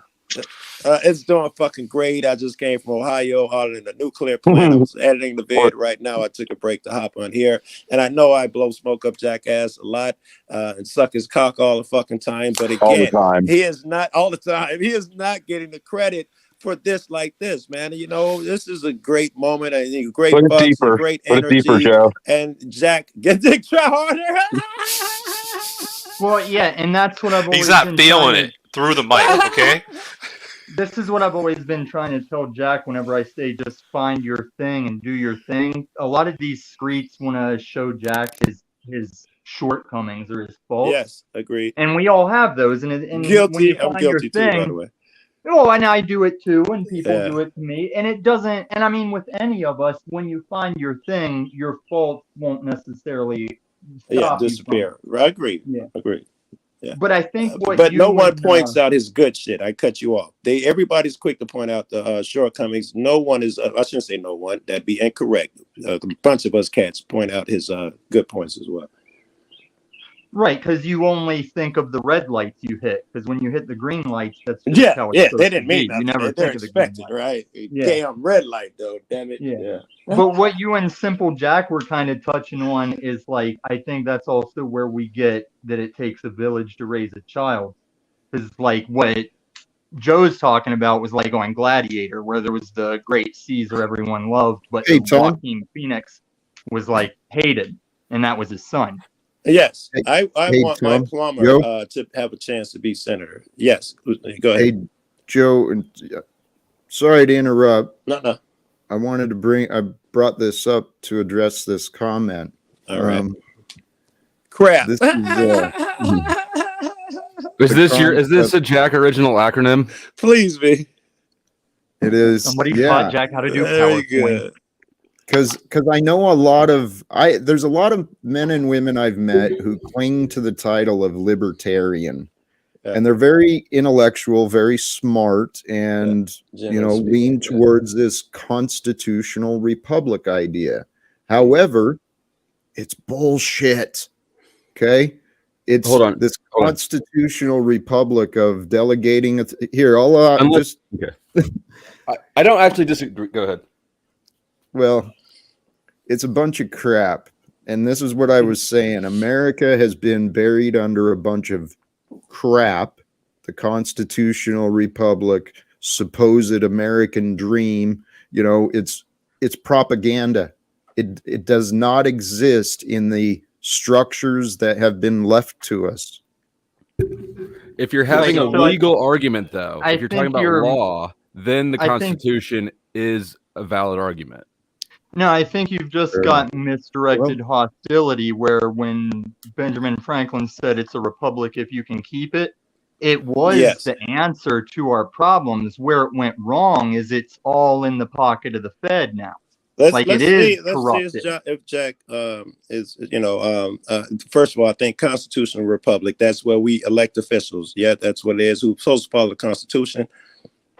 No, it's just where you can enact your rights. Like a republic and a democracy are different, but it's hard for me to explain it. I wasn't ready. The republic, you know what? It's really a cool story, the way America was found, discovered, and settled, right? The way we've evolved until today is some pretty cool stories. But yes, America, the corporation, is what is filling the role as our quote unquote government. And while there were some sound principles outlined in the Constitution and stuff like that, those do not define who we are. They do not define our freedom. All right, so let's rephrase your what you said, your comment. Then you're saying that we don't have to call it a constitutional republic. The system set up the way it is bullshit. That's really what you were just saying. Merely that. Okay, I don't need to argue constitutional republic then. All right. Yeah. But the way it's been corrupted is that corporate stuff you were talking about before. It's like we get to do this theater of government, but it's really all follow the money up to the Federal Reserve World Banking Ponzi scheme. Yes, but here's something. This is the perspective that I'm trying to offer others to consider. Consider this from the author's story, the author's perspective, right? Okay. There's an author of history. The history we know is what we've learned. You've learned different things. I've learned different things. Agreed. The author of history has created time and space for us. You know, the In author, some ways, yeah. that's the one I call God.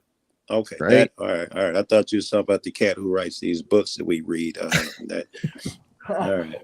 Well, we can look at the world today as though mankind has been in absolute control and has brought devastation and horror and immorality around. As long as books have been written, this has been the same story. The elite are corrupt and the poor are abused. That's been the story throughout time. Amen. Well, okay. The elite and the poor. What is the division? The division is money. We've allowed money to separate us, and through those separations, we've created all this BS of authority and government and created. If you got rid of money, you'd still have different hierarchies. It just wouldn't be counted in dollars, but you'd still have property, presumably. Crooked cats. Yes, or greedy. Yeah. We can change the definition of value. It does not have to include money. It can include tokens. It can include. I mean, that's what a dollar is, though. Money is just a measure. It's just a measurement, right? But it's referring to value or resources. Yeah, resources. Agreed. Okay, amen. So how about this? The money, it's a tool for accounting. We only need to account for things, to keep track of things if we're selfish. But we need to do it defensively. If we have the most altruistic heart in the world, we still need to recognize that there are other selfish people in the world, right? Right. And to ignore that doesn't help you nor the people that you're responsible for. There are other versions of ourselves throughout the world. But what is ourself? Our self is the awareness. So there's many other awarenesses of being here on this planet, and they've had different pasts, they have different memories and different desires within them, but selfish or unselfish, as far as I'm concerned, people are people, and within all people is the spirit of understanding, the spirit of generosity, the spirit of care. I disagree. Well, I'll back Jack up because he was saying that we bring all this death and destruction, but I've always liked to point out back in the Facebook days that when Louisiana flooded and people were going out on boats to get people off roofs and stuff, no one's asking what party they are or what religion they are. They're just getting a guy on a boat and getting the F out of job. That's one part of the argument. Then you got the people who blew up the damn levees, who said we can't get in there to rescue motherfuckers, and we see cats like Sean Penn and whoever in there fucking rescuing people, put them all in that dome and let them die. We got shitty people setting up at every highway. Sean Penn went full retard too. Never go full retard. But even though I don't think most people are this way. There is the fact is that there are people who are hostile. Yeah. Full stop. And that's how they operate. That's where they operate out of. And Joe, even more, I think those levees were neglected for what they were supposed to be built for as well. I was talking about a specific incident where I can't remember. Right. I remember what you were talking about. Yeah. But I think where the guy, what do they call those people? Army something. I forget what they call these guys. Army engineers. Yes, they admitted they put explosives on one of the levees and they blew it up, and they gave their dumb reason why. And much people died when they tried that dumb shit. There's a lot of those guys know their stuff. Because where I grew up, there's a resort that Stallone has a house at called Deep Creek Lake. If you ever get a chance to see Deep Creek Lake, that never existed. Like, they made that lake, and it's a huge boating lake. It's incredible. Yeah. I'm in Chicago. We reverse the flow of our river. That feat rarely happens. I'm close to the Lake of the Ozarks. That whole chain is completely man-made. There you go. Well, see, this is the thing. There's a lot of people who have done a lot of things. There's a lot of people who are doing things today. And there's a group that we could call generally the elite, just to categorize some. And they work every day towards their agendas, towards their goals. And those really, I don't think, are in our best benefits. Well, let's not just put it on the elite. Half the niggas on YouTube wake up trying to make other people's lives miserable as opposed to making them better. I'm actually that's one of a the great elites. I'm point. just here playing among you All peasants. right, Slummy. I knew Flow Well- State was a plant. Yeah. I knew it. Yep, you're a plant, bro. Hold on. I got to cam off and do some adrenochrome. Well, Joe, that was a good point, right? Because it happens everywhere, not just The elite, it's right? happening here in YouTube. People get up and they want to go create a show and badmouth somebody else, right? Who Yeah. does that? Yeah, or yeah, here? No. This is just, well, the Antichrist is that which is not truthful, that which is not loving, that which serves the Lord of confusion and lies. And there's many agents of confusion spreading negativity and hate and whatever. There's a lot of those out there today. And I'm glad we're not a part of that, right? Yeah, not just certain people walking there. But if Well, we're confused there's a- about it, then There's a maybe we are. documentary going around YouTube. Maybe you'd like to explain your actions on the German front there, Jack Talcott. I heard about some war crimes. Yeah, actually, to help out with this, I wanted to know your. This is just to help out with the show. I heard you had an opinion about maybe population. And, if you wanted to go into that, I think that'd be a great segue. If you wanted to go into the population, and then maybe you can get a clip out of it, I think it'd be hilarious. Because I heard you have a strong opinion. I want to know your opinion. Yeah. my opinion has changed. But years ago, I put pen to paper and started writing a book. Your children are killing you. And it was a perspective on That's such the an over. evil title. I like it though, right? Yeah, I saw it as the truth. I saw the growing human population as the cause of the conflicts, the consumption, the pollution. I was like, well, humans are the problem. We need to get rid of them. And where you fall now? Now I fall, Basically the same thankfully. spot. No.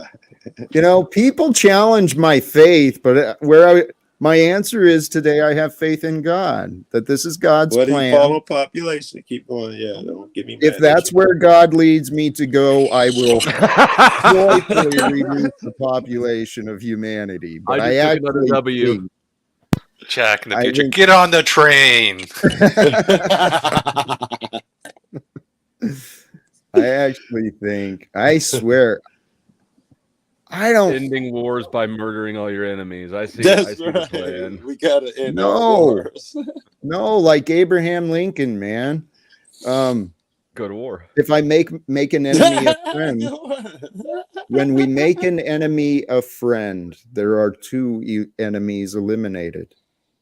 So we befriend those we don't like, and we figure out how to get along, and we recognize. I know something, Jack. That's a hard pill to swallow, especially when you're ready to no longer be enemies and the other guy isn't. It's a hard pill to fucking swallow. Joe, that's my friggin' life. I know dude. that's your fucking life. I know. I'm like, I'm a man of peace, and everyone wants to fucking argue. Funny. Eat this medicine. Come eat this medicine. No, but this is what I mean. When our ideas are challenged, right? We are strengthened. We're refined I in think so. the way But we let's see be honest. I'm sorry, I know I'm interrupting, but let's be honest. There's a way to do it, right? There's no excuse for bad form. A man once offended is not easily swayed. There are ways to do it, right? Like if I could correct you one way, or I could be the guy who'd be like, you dumb ass, lazy fuck, or I could do the other way. So that's funny, Joe Cool. That's one of the first topics we had this stream was understanding who you're talking to. That's funny that you're bringing that up. That's dope. That's a good way to look at And it. That angle that's too. why Right. when you see me piss any given host off, you'll see me come back and try a different approach. Even with me and Joe Cool, we That's a How many lie, different bro. sorts of approaches Don't do blame you me have? mad. Nobody's buying Don't that. blame be mad at people. You're just mad at life. Nobody's Every- saying that, right? no, I love life, but I but understand people, Yeah, right. Those whenever damn I have people. a miscommunication with someone, I understand when it's that and not just that we think each other are assholes, you know? Like like Joe said one night in a thing, it's like he's just taking the time to find the words, and that's what it is. Like a lot of the time I I you know got to what you're figure talking out what words each of us use, that we all use words for different meanings. You hear that, Snafu? you're angry a lot, Tommy. I'm just gonna assume you're not talking about those moments. You're talking about the moments when you do come back, and you come back a lot, especially with us, because I'd never go nowhere with you or anyone else. I'm never gonna be mad at you, and fuck Tommy. That just doesn't happen. So if you're mad, and fuck Joe Cool, when you come back, I'm still there, peaceful and ready to talk and all of that shit. I'm Okay, not doing that angry shit. so there's fake spurgs and then there's real mad. My mad. And most of the times that I'm real mad, it's usually because of the stuff of like mod god powers or not letting me get my That's the shit that point get under your across. skin. Like I'm never mad at somebody's opinion because it's just like we can talk longer, you know? Yeah, me and you, because I test you to know maybe as much or more than anyone on the internet, and we still manage to be civil and cordial unless a third party intentionally, in my opinion, kicks shit off and makes I you think we're into observing a bad guy. merger. Yeah, and Love that Joe, merger we both come from these hard areas, and so that's why we shit. can just argue Yeah, and come back. You guys gonna cross Hey, swords? still in that hard area, guys, by the way. I'm Right? here. I'm going to share these thoughts openly, okay? Because Yeah. SJ, I truly, truly respect and appreciate the energy you bring. And you showed up with exactly what I was looking for, with the intentions of helping draw out some of my thoughts, some of my ideas to get them out better. Now, SJ and I have been sitting here pretty patiently with the Illumitami and Joe Cool conversation. Yeah. I mean,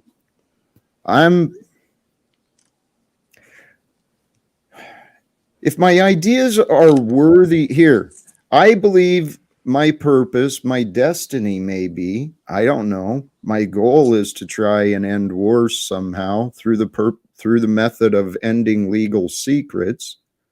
I mean, a lot of people have wanted to tell me that doesn't work or it's not going to happen, but I've been praying. I've been deliberating these ideas and these concepts, and I didn't actually come up with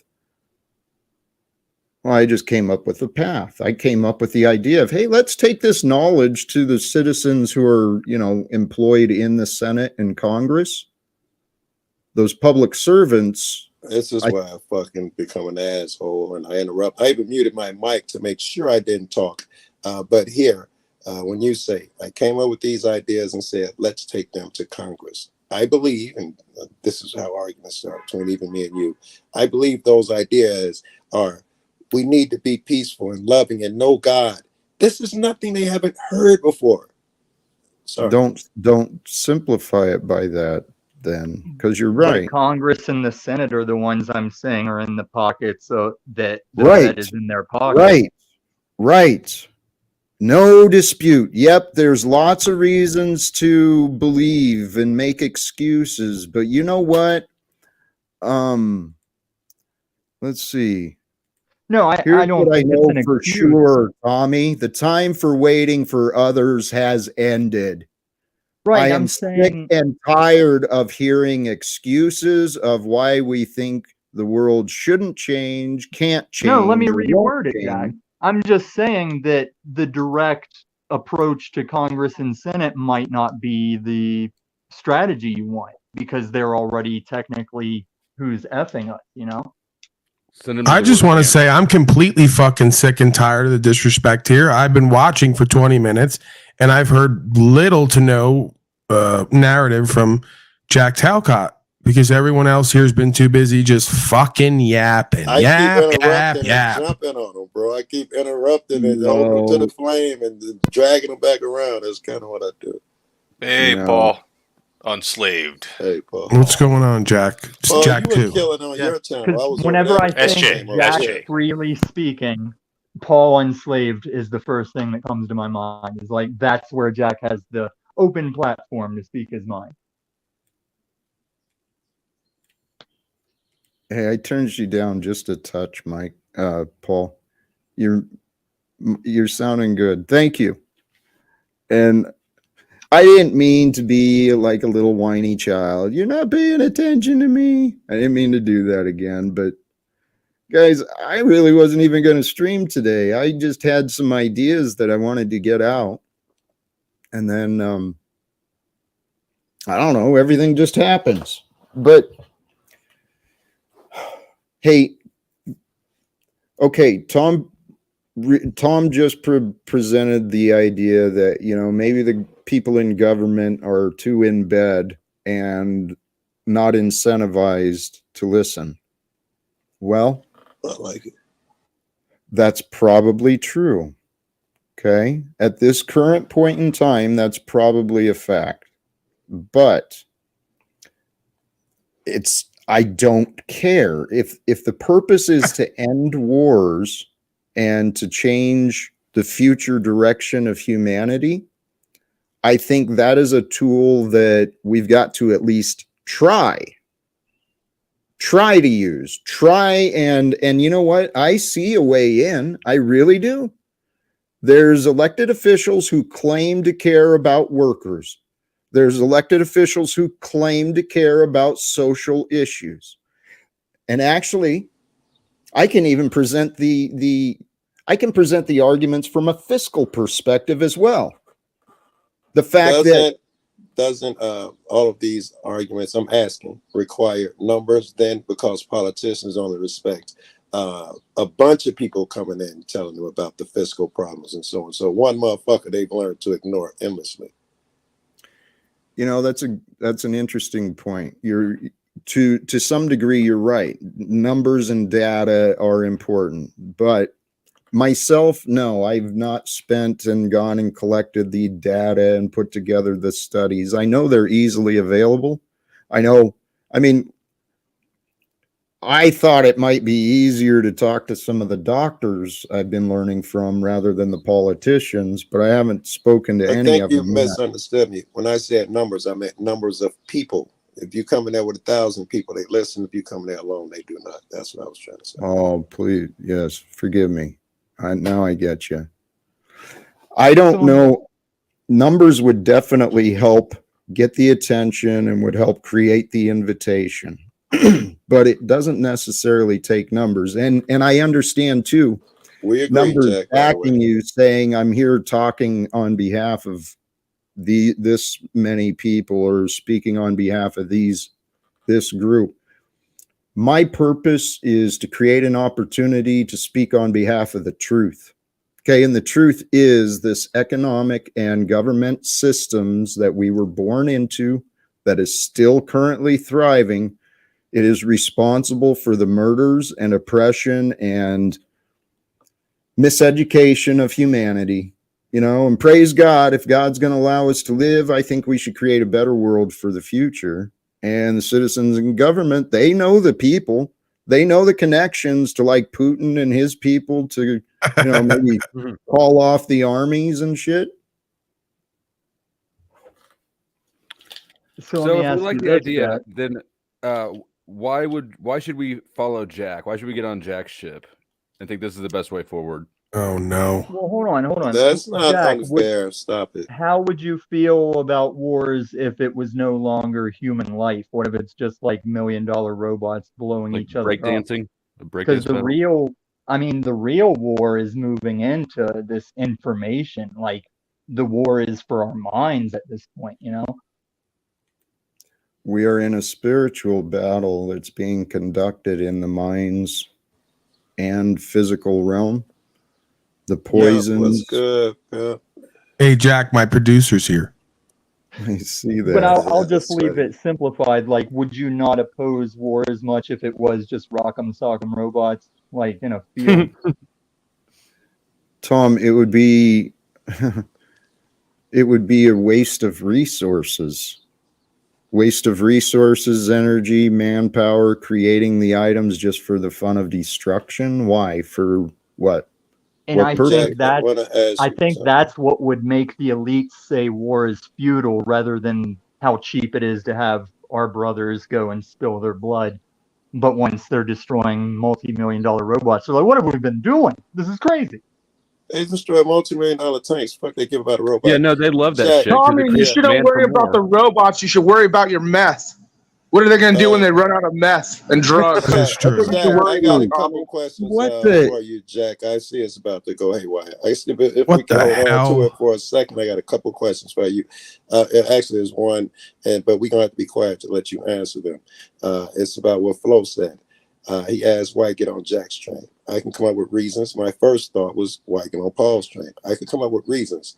Jack, I want you to first succinctly give me reasons why I would get on Paul's train. That should be easy. And then, in the same fashion, give me reasons why to get on yours. If you don't understand, I see you got that quizzical look. I could give you an example of what I'm talking about. I think I got it. I mean, Okay. you're right. It's easy answers. I mean, Paul's speaking the truth, presenting facts regarding spirituality, improvement, freedom, rights, liberty, and truth. The truth, he and I have some disagreements on, but Give me Jack Talcott's train. Flo asked, why would we get on Jack's train? And you didn't answer, and I'm stirred by that. Let's hear that answer. well, I don't see the reason to choose a difference. I We're actually not see. choosing, nigga. I ride both trains. We're not choosing. Please, Joe tell Cool, me are what you you not on offer. Jack Well, Talcott's for train me, because he's not yes, black? Is that why yes. you're not on Jack Talcott's train because he's not black, Joe Cool? No, You know, I ride the obviously not. white trains, Snafu. You know Hold I on. do. Joe Let's get Cool. Okay, to okay. this Joe question. Cool. So the reason why I got on this train, Jack's train and Paul's train, Very good. Thank you. is these trains are moving forward. You know, some trains are broken. I love it. Or There ain't no coal. There ain't no guy in the front. You know, hitting the brakes, hitting to go forward, doing the time check, and doing all that stuff. These Hey, trains are moving Whoa! How come it has forward, to be a bro. guy? I'm Where's in the a, equality Hey, here? How stop. come it has I'm to in be a, a guy in charge of the Stop. train? I'm in agreement, SJ. Stop. Some of But these that's trains, it. most That's of them it. are wasn't- broken. But like a train, I can get off at any stop. Yes. My question Okay. wasn't in regards So I'm to just here for screens, though. It was to more see where about this just train what the goes, and it's agenda. heading for the stars, bro. Go ahead, Flo. Hey, I actually wanted to offer for myself, similarly offering hopefully inspiration, encouragement, and I know that what I'm offering has worked for me as far Inspiration, as encouragement. Those are your strong points, Jack. Yes. and inner peace. And those, I tell you what, without inner peace, what is the rest? I mean, you can have all the property and wealth, but if you're filled with conflicts and toxicity in yourself, there's no point. I And agree with you, that's Jack, and I contend that a man can never be, I don't know if a man can ever be truly fully at peace. Maybe certain moments. It's more of a, I guess you could say, a fleeting experience at times. There's a space of consciousness you could get yourself to. I know Jack's a fan of that. He is a bliss ninny, of course. But a man, I don't think, can ever truly be at peace if he's surrounded by slavery. But he I don't can. think you're supposed to be. I don't think you're. Here's the next part. I don't think that you're supposed to be. So What for a if man you who could are? get himself to a place of complete peace about what he's done and not done to create the world he lives in that is lacking, that's a dysfunction in a way. I don't know. There've been books written by masters who really. Oh my God! There's books. There's fucking books written by 5-year-olds. Dude, Snafu, why are you Snafu, hating? if the next time, if the only thing you can offer is insults, I'm gonna toss you What? to It's the an back. insult to say, let's read a book. Whoa. Okay, Dr. so read a book Seuss. is the truth, Jack. Dr. We're gonna Seuss was so made for Jack, when you kids, put your book out, it's the but truth, it's right? way beyond their scope. I'm Oh, saying, now I'm you can say saying, beyond our scope, but you're the one saying read a. No. I said kids. Are you still a child? oh well, sir, please. Do you Oh yeah, I'm understand sorry. books are written His for name is propaganda? you do have No, a do you Dr. under- Seuss name, bro. A snafu is a Dr. Seuss name. Right. So all I'm Hold saying on. is there's a space of beingness of complete peace and surrender, which is accessible and is a good tool to use through the vicissitudes of life, but it is not a space we should sit in to avoid doing more and becoming more. If that makes I don't sense. Well, think peace please. and surrender are synonymous. I thought we made our best decisions when be able under peace. Well, yeah, that peace and surrender is not that it's synonymous. It's that a lot of times you use one to get to the other. If I've stood for rights and freedom and principles, which are inherently true and correct to me in my conscience, which is God given, when I go to a boxer and killed, I'm able to surrender to that outcome and find a space of peace. Okay.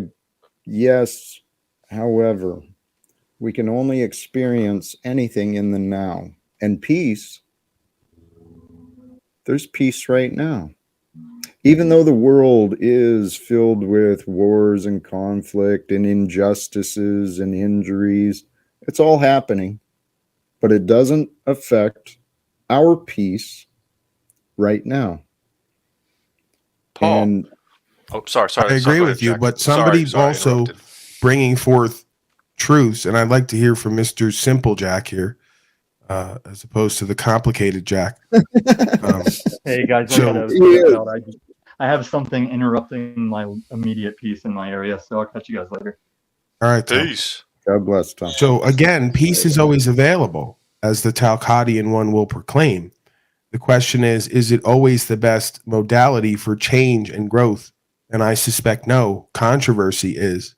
So we go back to, in a way, this folks will say, I won't necessarily say I completely subscribe to it, but war is necessary. War brings peace. Correct. So Now- if we can embody, interesting. if we can embody a space where we're not causing loss, injury, and harm to ourselves and each other, a little metaversal ring of healthy competition that promotes growth and change, I say, let's have at it. I'm not a person who supports war in the physical realm unless absolutely necessary, in which case we've already lost because we've come to killing ourselves and each other to prove a point. So what So- war are you talking about, Paul? So in a physical way, I can understand peace being almost impossible. But do you believe in flow state? Absolutely. Do you believe you can enter flow state without being in peace? No. Well, So I mean- a perfect man who can do flow state all day long, from when he wakes right, and up this is till he goes to bed, should be in peace. right, but we go From back when he to wakes up till he goes to bed. the Asian swing. Since you're here, Bruce Lee. Whoa! Was it because of the nose or the eyes? Well, let's not get into it. I'm not No, profiling. I just became aware at some point that you might possibly be of the Asian persuasion. So, with that said, I am trying to persuade you. Okay. with that said, right, Bruce Lee might be one of the most peaceful, loving men you've ever come across, and he'd absolutely be in a flow state when he's whooping your ass. So you could say he's in a ring and it's competitive, and there's a form of war, a dance going on, and the whole point why he's successful so many times, according to him, is because he doesn't ever leave the flow state, even when he's in controversy. I love this conversation, but I believe that there has to be both a moderation. And we're back Well, to peace and here- You know, like I don't want to Let me- jump on the train that you have to be peaceful all day long. It's just that's what the masters have written in books. I personally, want to believe in 50-50. That you have to have some kind of turmoil in order to understand peace. That, Well, please, in my mind, that is an egoic excuse. Just like that illogical statement that war brings peace. Think about that. That let is me an give you the absurdity. conditions, Jack. I accept why you're saying that. I know why you're saying that. There's a condition, though, right? Those who make peaceful resolution impossible make violent revolution inevitable. So the cause for controversy is usually ignorance. Somebody is ignoring an aspect of themselves or the creation, and they're not reconciling. Therefore, a cataclysmic event has to happen to move past that into a new space of knowing. Right. So again, the art of the intercepting fist wasn't about being offensive. It was about intercepting somebody's dysfunction. Paul, I love you, brother. But hey, the idea of peace is found in the moment, right? And you said it's momentary. Well, that moment, who defines when a moment begins or ends? Can't that moment be taken away from us like in like a split second?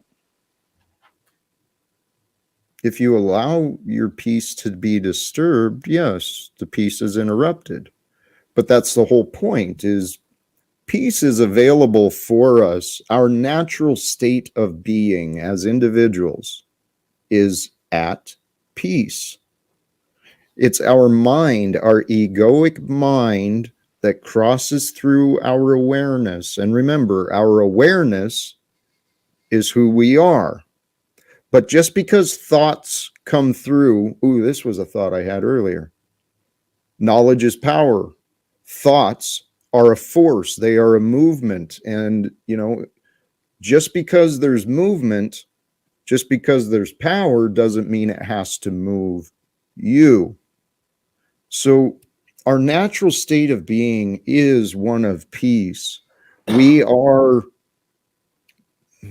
I believe, by our spiritual nature, we are generous and loving and nurturing. But by the worldly nature, we're combative. We're destructive. We consume. We're selfish.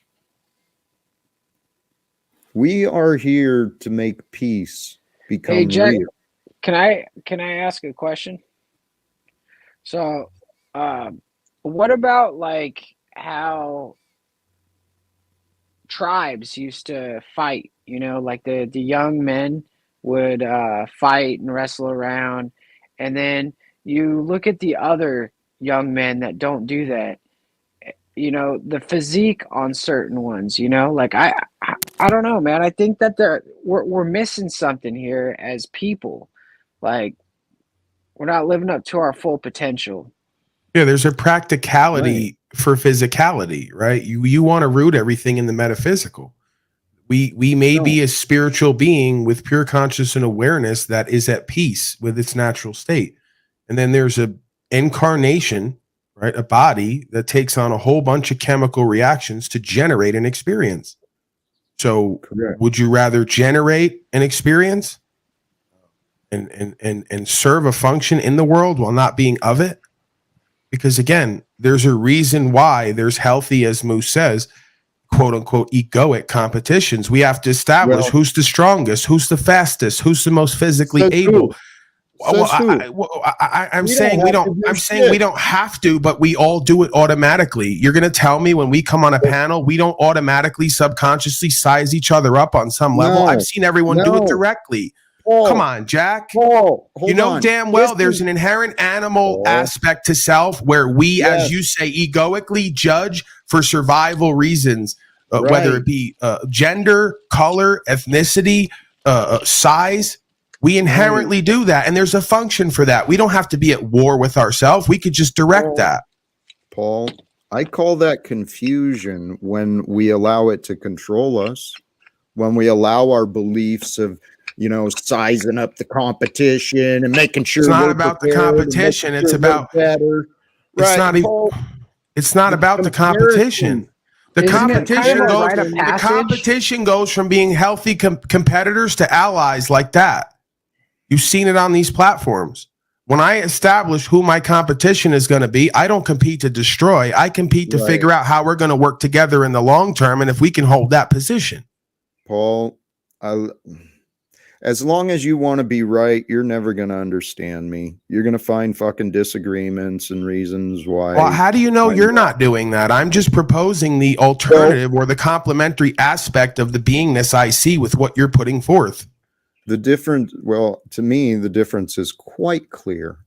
I practice flow, inner peace, you know, the absence of conflicts, the absence of disagreements. I practice what I preach. Right. Do you practice that with other people or just with yourself? Because I practice it as well in a complete triggered state with other triggered people, which is where the power is.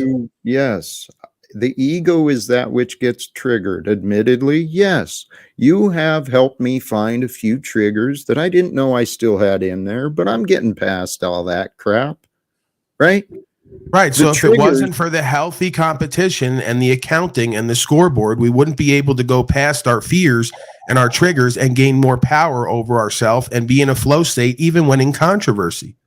We can do whatever we choose to do. Most people don't believe they can. But here, Paul, I believe we can change the world. I believe we can end wars. I believe that Belief eventually- requires a choice, Talcott. It means you don't know. Yep. I know we can Right. change the world because I already have by changing myself. Well, And I've gotten the feedback. Well, see, you're back to finding disagreements again. No, and I'm back trying to getting to one the up root of I'm getting me. back to getting to the root of our action space and beingness space. Yours is metaphysical and it's not grounded in the physical. That's practice inaccurate, Paul. Okay. Your Jack, competition I really dislike is- Paul, but he's telling the truth. I agree with him on this, if that helps any. Like, I don't think he's blowing smoke. And at let's you. be clear, Flow State, you don't dislike me. You dislike certain forms of presentment that I take on. I'll I don't accept think that. there's anything personal. Yeah. I mean, Yeah. No, it's not. I just was trying to emphasize that I don't think that maybe you should consider what he's saying right now instead of just you were starting to reject it. So maybe Thank consider you. it.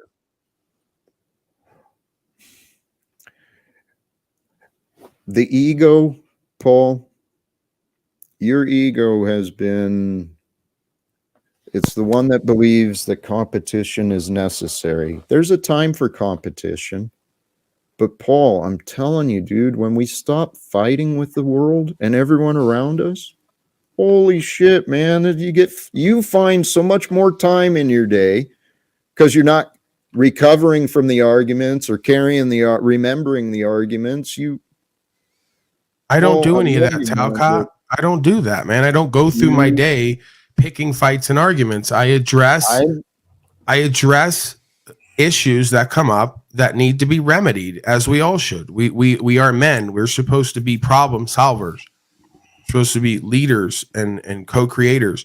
So when you show me the example of men and women in your life who you take from a triggered, insecure position, like you say your role is as a life coach, to a position of inspiration, empowerment, and self-mastery on some level, controlling their inner space and their responses and reactions to life on life's terms, that will be the fulfillment and the peace more and more for you. We won't have to go to ending wars and legal secrets, but because you're not performing your on the ground based function that you claim. Wrong. I'm telling you what I've experienced in myself. I don't bill myself as a life coach. Hey, Paul. Okay. Paul. You're going to be combative and egoic with me, and this is what I mean. You won't address the facts of the matter. Right. Because you're interested more in the feelings than the facts. Yourself to receive facts of the matter because you can't stop. Well, you're interrupting me, sir. There was no reason for you to cut me off and interrupt me. Why?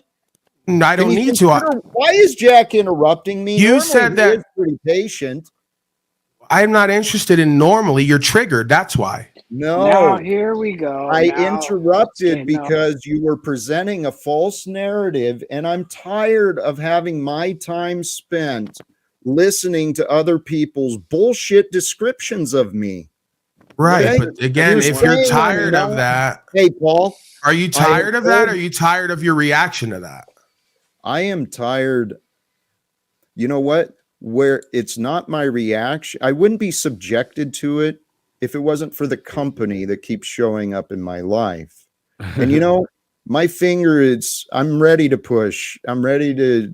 Well, we can all read you, Jack. I mean, yeah. You What is think it that you you know want out of the everything, panel? and I have had enough of the egoic nonsense. Competition and arguments is not entertainment. It's a fucking distraction. And it's an unhealthy pattern that I don't want in my life anymore, Paul. Jack, what do you want out of the panels? If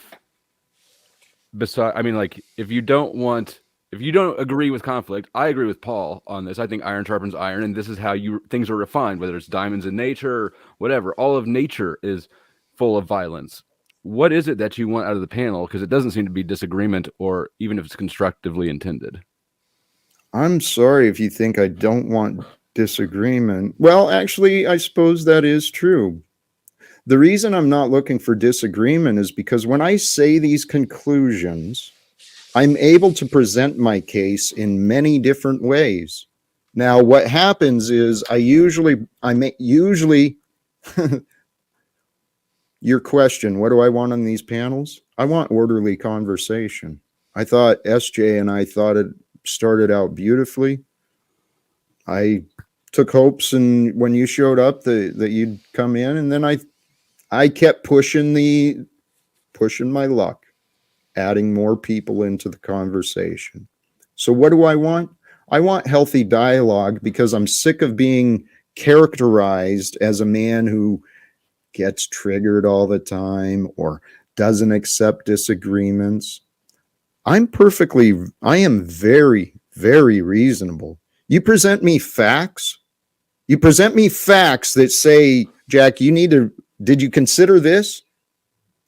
Okay, and the conversation I've been having with Paul Unslaved for many months now is, Paul, you're ignoring much information. You're focusing on these little things, and you're ignoring the greater picture of me and who I am and what I have said. Most people have seen the misrepresentation of me less than they've been allowed to hear me speak.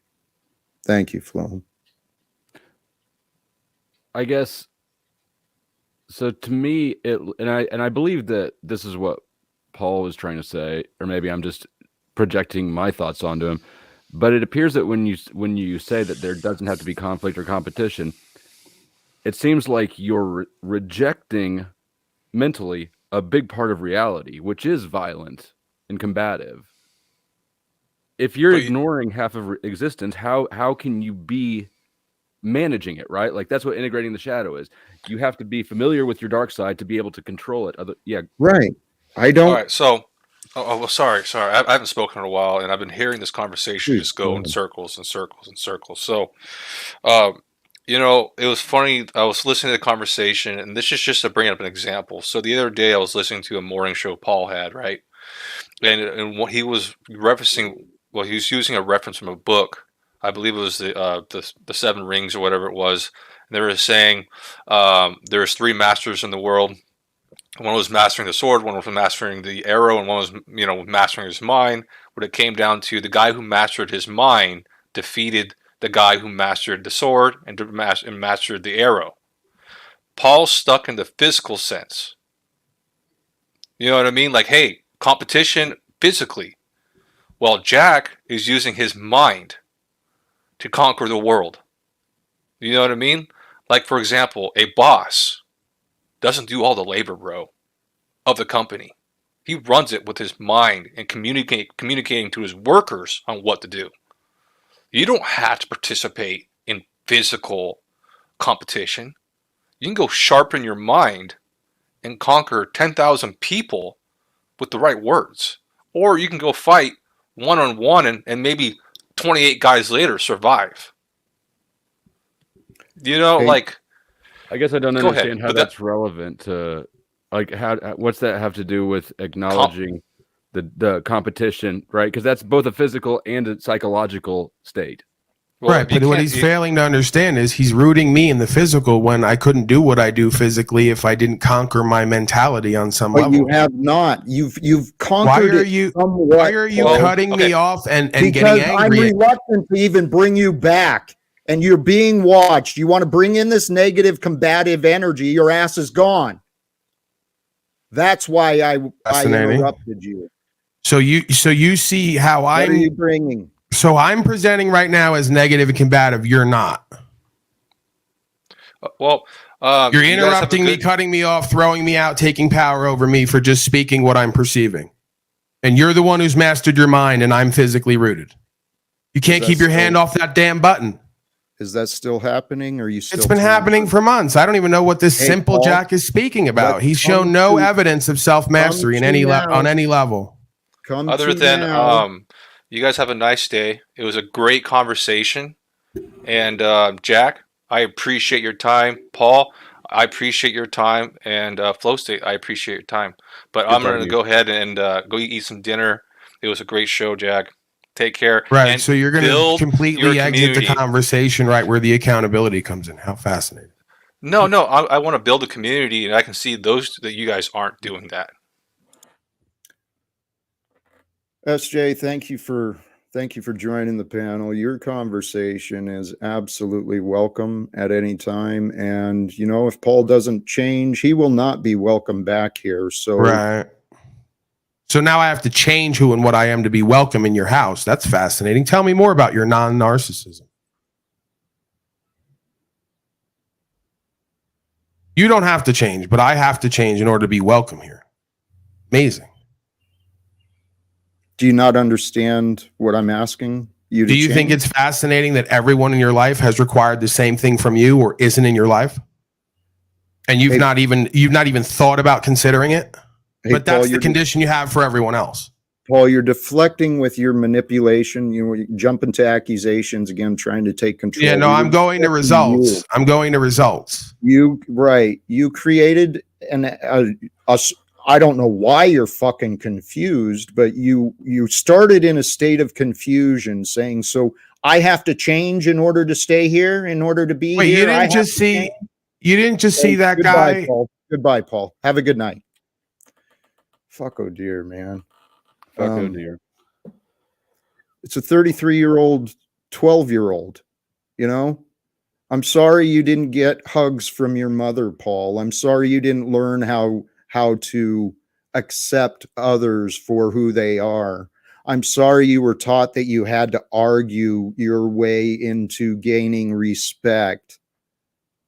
I offered you respect and you don't fucking appreciate it. Hey, Paul, you can take off, man. I don't know that I think he was being disrespectful tonight, actually. I think he's disrespectful a lot, more often than not, but I think to some extent You're right. he might, Taylor, you're right. He was more respectful tonight. I think it's well intentioned what he's saying right now, I guess is what I'm saying. I don't always think it is, but I think right now what he's telling you is well intentioned for what it's worth. It's just my interpretation of it. Hey, you know what? And I'll admit my part. Admittedly, I probably, because you're right. He did show more respect today than I've tolerated way worse for a lot Too longer. much. Yes. And so why did I react today? I think part of it was the time with Simple Jack Live. When I I'm don't- when I feel like I'm being respected, for someone like that to come in and try and sway everybody to the disrespect towards me again, I don't think I deserve that. And I don't think Paul is actually in any fucking position to try and do that. I agree. I don't know. I agree with a lot of what he was saying, and well, you know what I think about it. I've explained it. Here's the thing though. Like I said, I felt like actually I feel like you and I are starting to understand a little bit. I'm not giving you too much, right? Yet. I still don't have a wrench, I noticed. You still have you I'm just still giving you have shit. I'm just giving you resistance. shit. There's been a few people recently who SJ, golly geez, from my perspective, with the energy and the questions he's asking, to me, that was like an angel. I don't even know if he's fucking real. He might not be real. It was an angel who showed up for me. Oh, Just SJ to is help not me. that great. Come on now. SJ, It's I love you, SJ, but who was the dude you had on last night or 2 nights ago? Oh, Who was yep. That's another one. George Monty. That's another one. Real or not, he's got a questionable channel, but the dude's he might be an angel just created for me, because I've spent so many months, dude. The things I'm saying are not that abnormal. And maybe I could explain the things I'm saying a little more clearly or a little I've never easier, met but anybody else saying what you're saying. I've never met anybody whose goal is to end wars or secrets. well, there's many who are talking about the spiritual explanations of consciousness, of awareness. There's other organizations who are talking about the corruption that is, and there's other people going through the systems trying to change what's been happening. But admittedly, someone's here with a profile, and greetings, Tanya.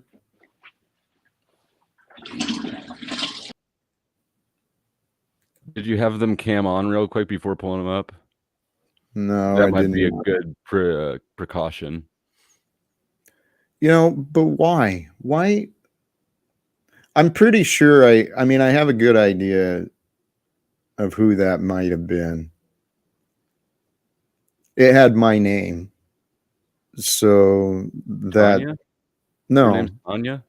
in the authentic in StreamYard, there's that little thing you can authenticate or bring it up, and it says authenticated with YouTube. It had my name.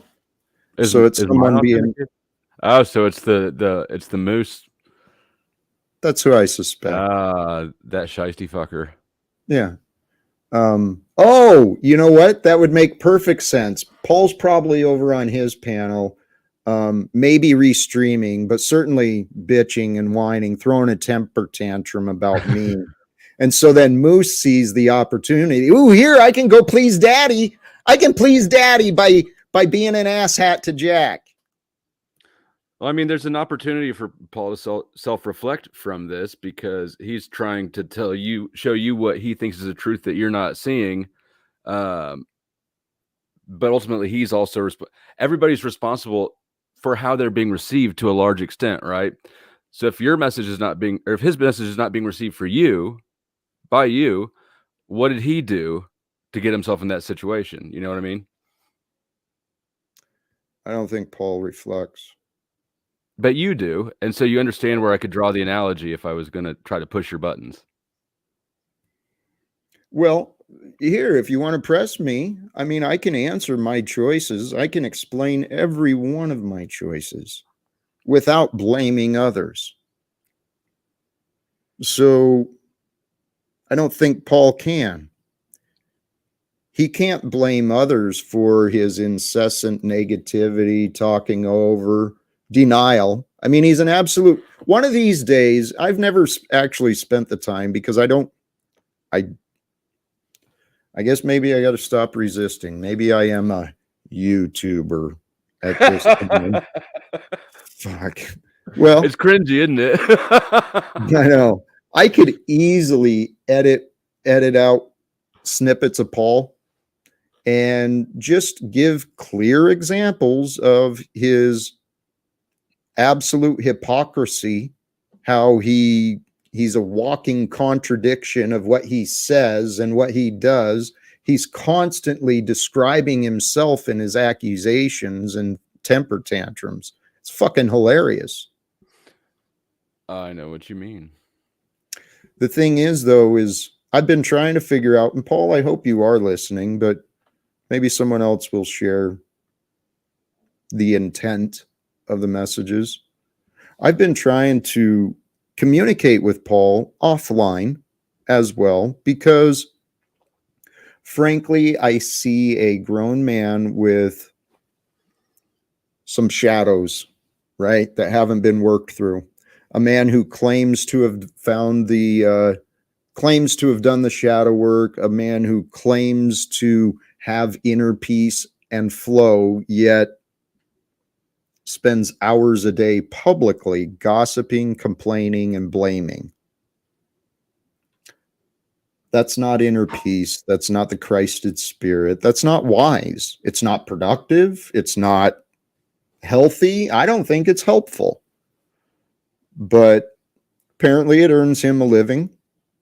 Many people like to encourage him, but Taylor, there's many people saying the same stuff of spirituality and love and, you know, unity that I am. The same, lots of people talking about the shift in energy, the shift in consciousness.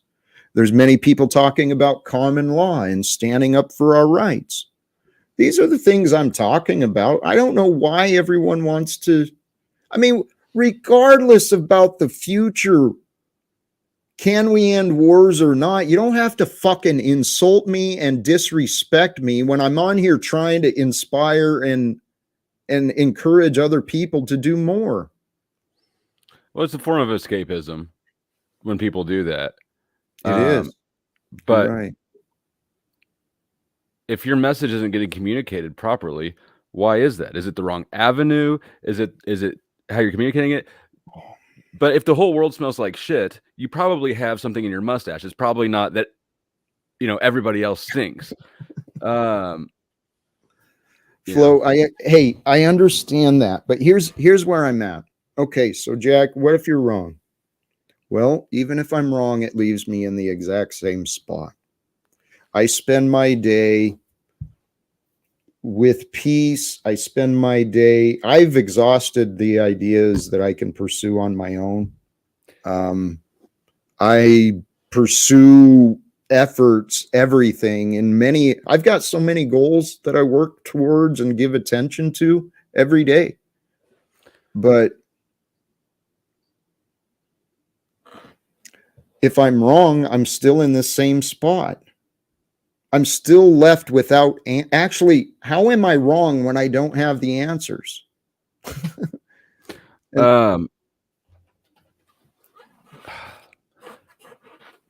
There's something, this is just my observation. There's something incongruent with your message and your behavior. And it's the peace narrative in somebody who clearly has tenacity, resilience, and goals. You just said you've got so many goals, right? These two things are it's like oil and water to an extent. Can you put that together for me?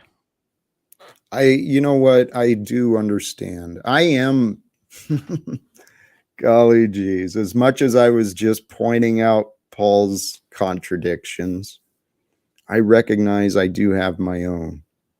But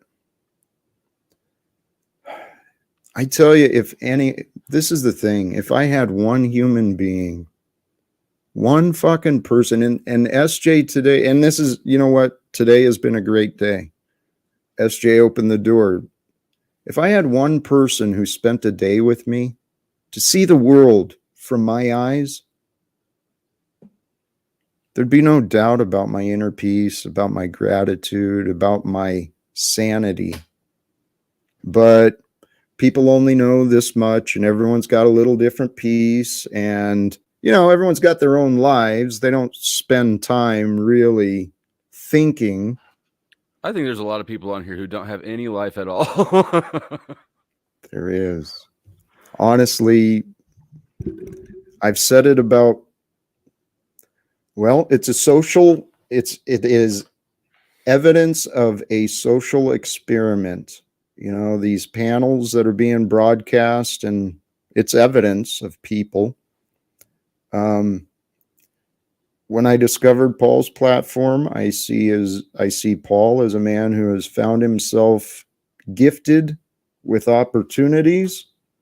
He's in somewhat of a leadership position, but he creates space, and he's got an echo chamber of regulars who show up, and his echo chamber just enables him.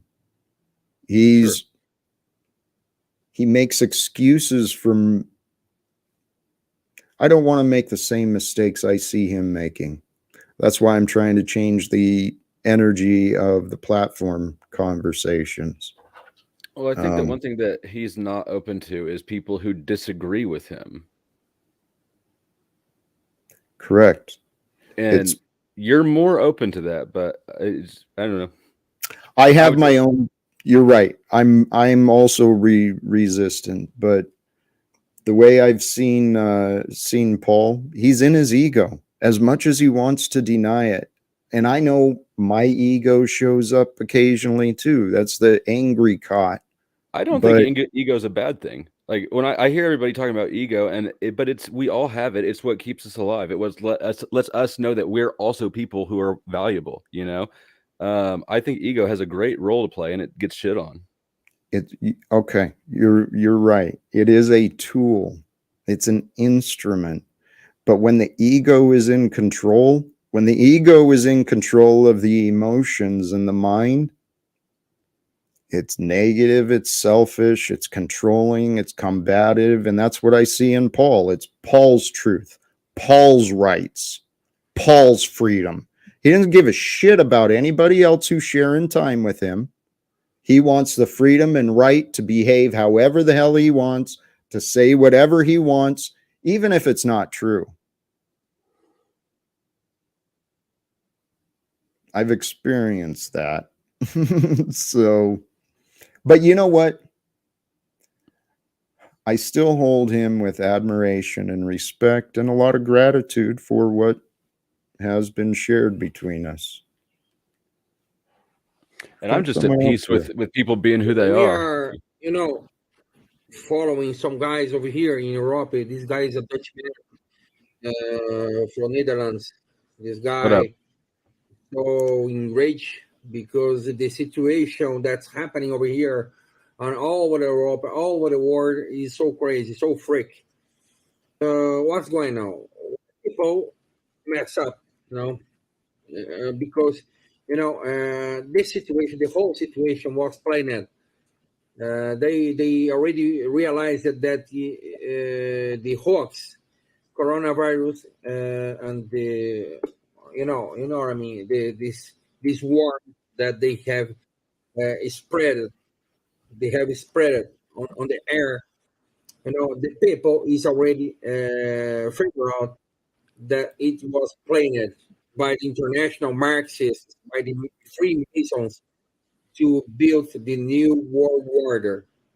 The new world order. Okay. Right. Where are you at, Emerson? Because they have the technology hey, Emerson. to do that. You know, right. I think he's a troll. Emerson. Here, so it's not good. Hello. Sometimes are you talking to us or to yourself? Right. If you're talking to yourself, okay, I'll have you go somewhere else. Bill fucking Gates. Bill fucking it sounds Gates, like you're talking to yourself, so troll. I don't know if that was or not. Taylor, swear to God. Hey, this is my life. This is the human ego. This is the way humans operate. They do not think. They get an idea, they go and they talk, and then they talking do things. Before he was on camera. It was totally off topic. I think it was just a troll shitting on conspiracy theorists, which I don't know if you consider yourself one, but I consider myself one. I consider, yes. Yeah. I I enjoy looking into what it could be true. So I've got another troll here too. Are they on camera? Yeah. It's Nubs. Nubs is the shit. He's not a troll. How are you gonna call me a troll out of the gate? Because you're short. From experience, from my personal experience and the patterns of your behavior, you've been a troll to me. So how can we help you today, Nubs? I just came up to say hello to Taylor. All right. And wondering why I'm blocked in your chat. It's ironic. I don't have anyone blocked according to YouTube or StreamYard, so I don't understand your accusation. Oh, well, it seems as if I'm blocked. I could be well, wrong. Maybe you should reconsider your facts rather than jumping to assumptions and accusations. Could have blocked like him. You do. He might. I don't think he's lying. Moose probably blocked him.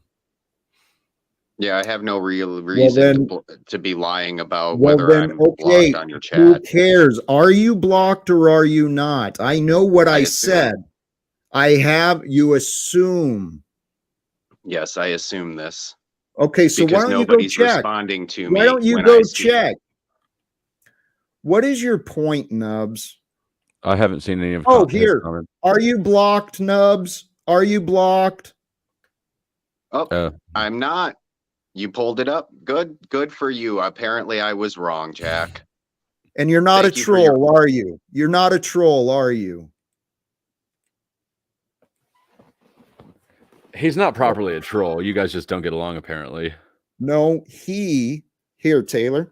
Yeah. This is my life. I am a man of peace who talks about God, inspiring health, self-development, inner peace. I am a man of peace who somehow attracts assholes. Swear to God, look at Paul and then see Paul has all his dumbass blind followers who believe everything he says. So since Paul has, publicly mocked me, disrespected me, I've shown deference to him, but his dumbass followers, like, that's part of the problem. What's that? Showing deference. Well, it doesn't seem to help problem. Actually, the problem is dumbasses like Nubs who think it's funny to follow that example. When Paul is wrong for disrespecting me, I've told him that many times.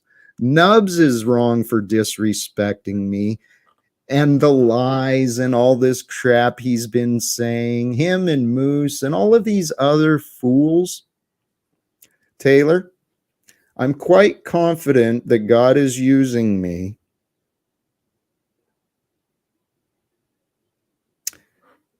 I get to be me and work towards my goals, doing the best that I can, right? And right now, the best path that I have on my own is YouTube.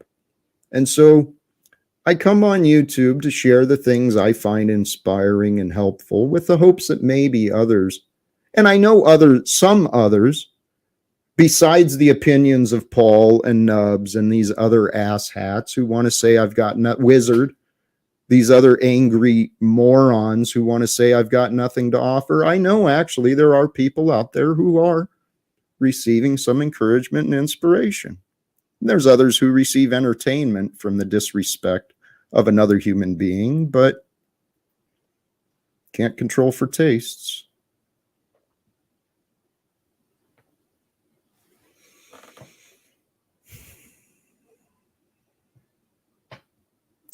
Just because you believe something, Nubs, does not mean you should share it. Just because you think something doesn't mean you should believe it. Flo, it's been a couple hours, 2.5 hours. I appreciate the time, fellowship, but I'm ready to appreciate not getting booted. I'm the winner. You are the winner, dude. You lasted the longest. Uh-oh. That might be a badge and people will come after you for that. They probably will, but I'm at peace with that. They can come after me all they like. They can talk their shit, and I'm totally at peace with it because that's just how I am. And at the end of the day, we can see here how a little bit of competition created a good outcome for you, didn't it? Because I was competing to not get kicked off, just sort of in my own head. And so I made sure to butter up all my observations or anything that I would dig. I made sure to lube that shit up before I said it. So BS. Hey, thanks for joining me, Flo. Have a good afternoon. I did kick him. Brothers and sisters, thank you for joining. I hope you are able to find some value in the things I'm offering. Because honestly, I don't enjoy coming online and receiving insults and disagreements just for the sake of disagreements. I don't find a lot of productivity nor strengthening or value in it. I understand everyone has their place and God allows me to accept the place of all others, and I'm just doing the best I can. But brothers and sisters, if you want to believe, we can create a world without wars and without debts, well, join me and let's help create it. And, I haven't done this. If any are interested, I don't like using the title, but the qualification is there.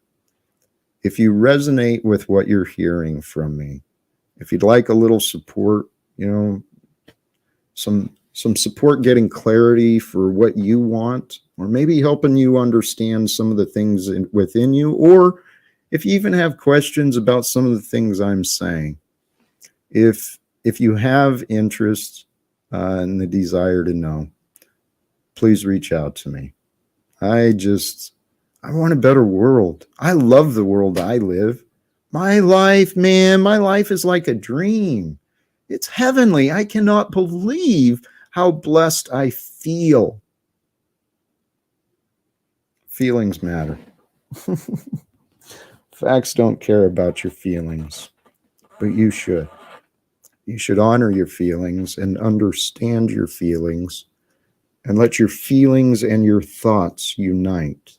Unite together for a better future, a brighter goal, and a better day.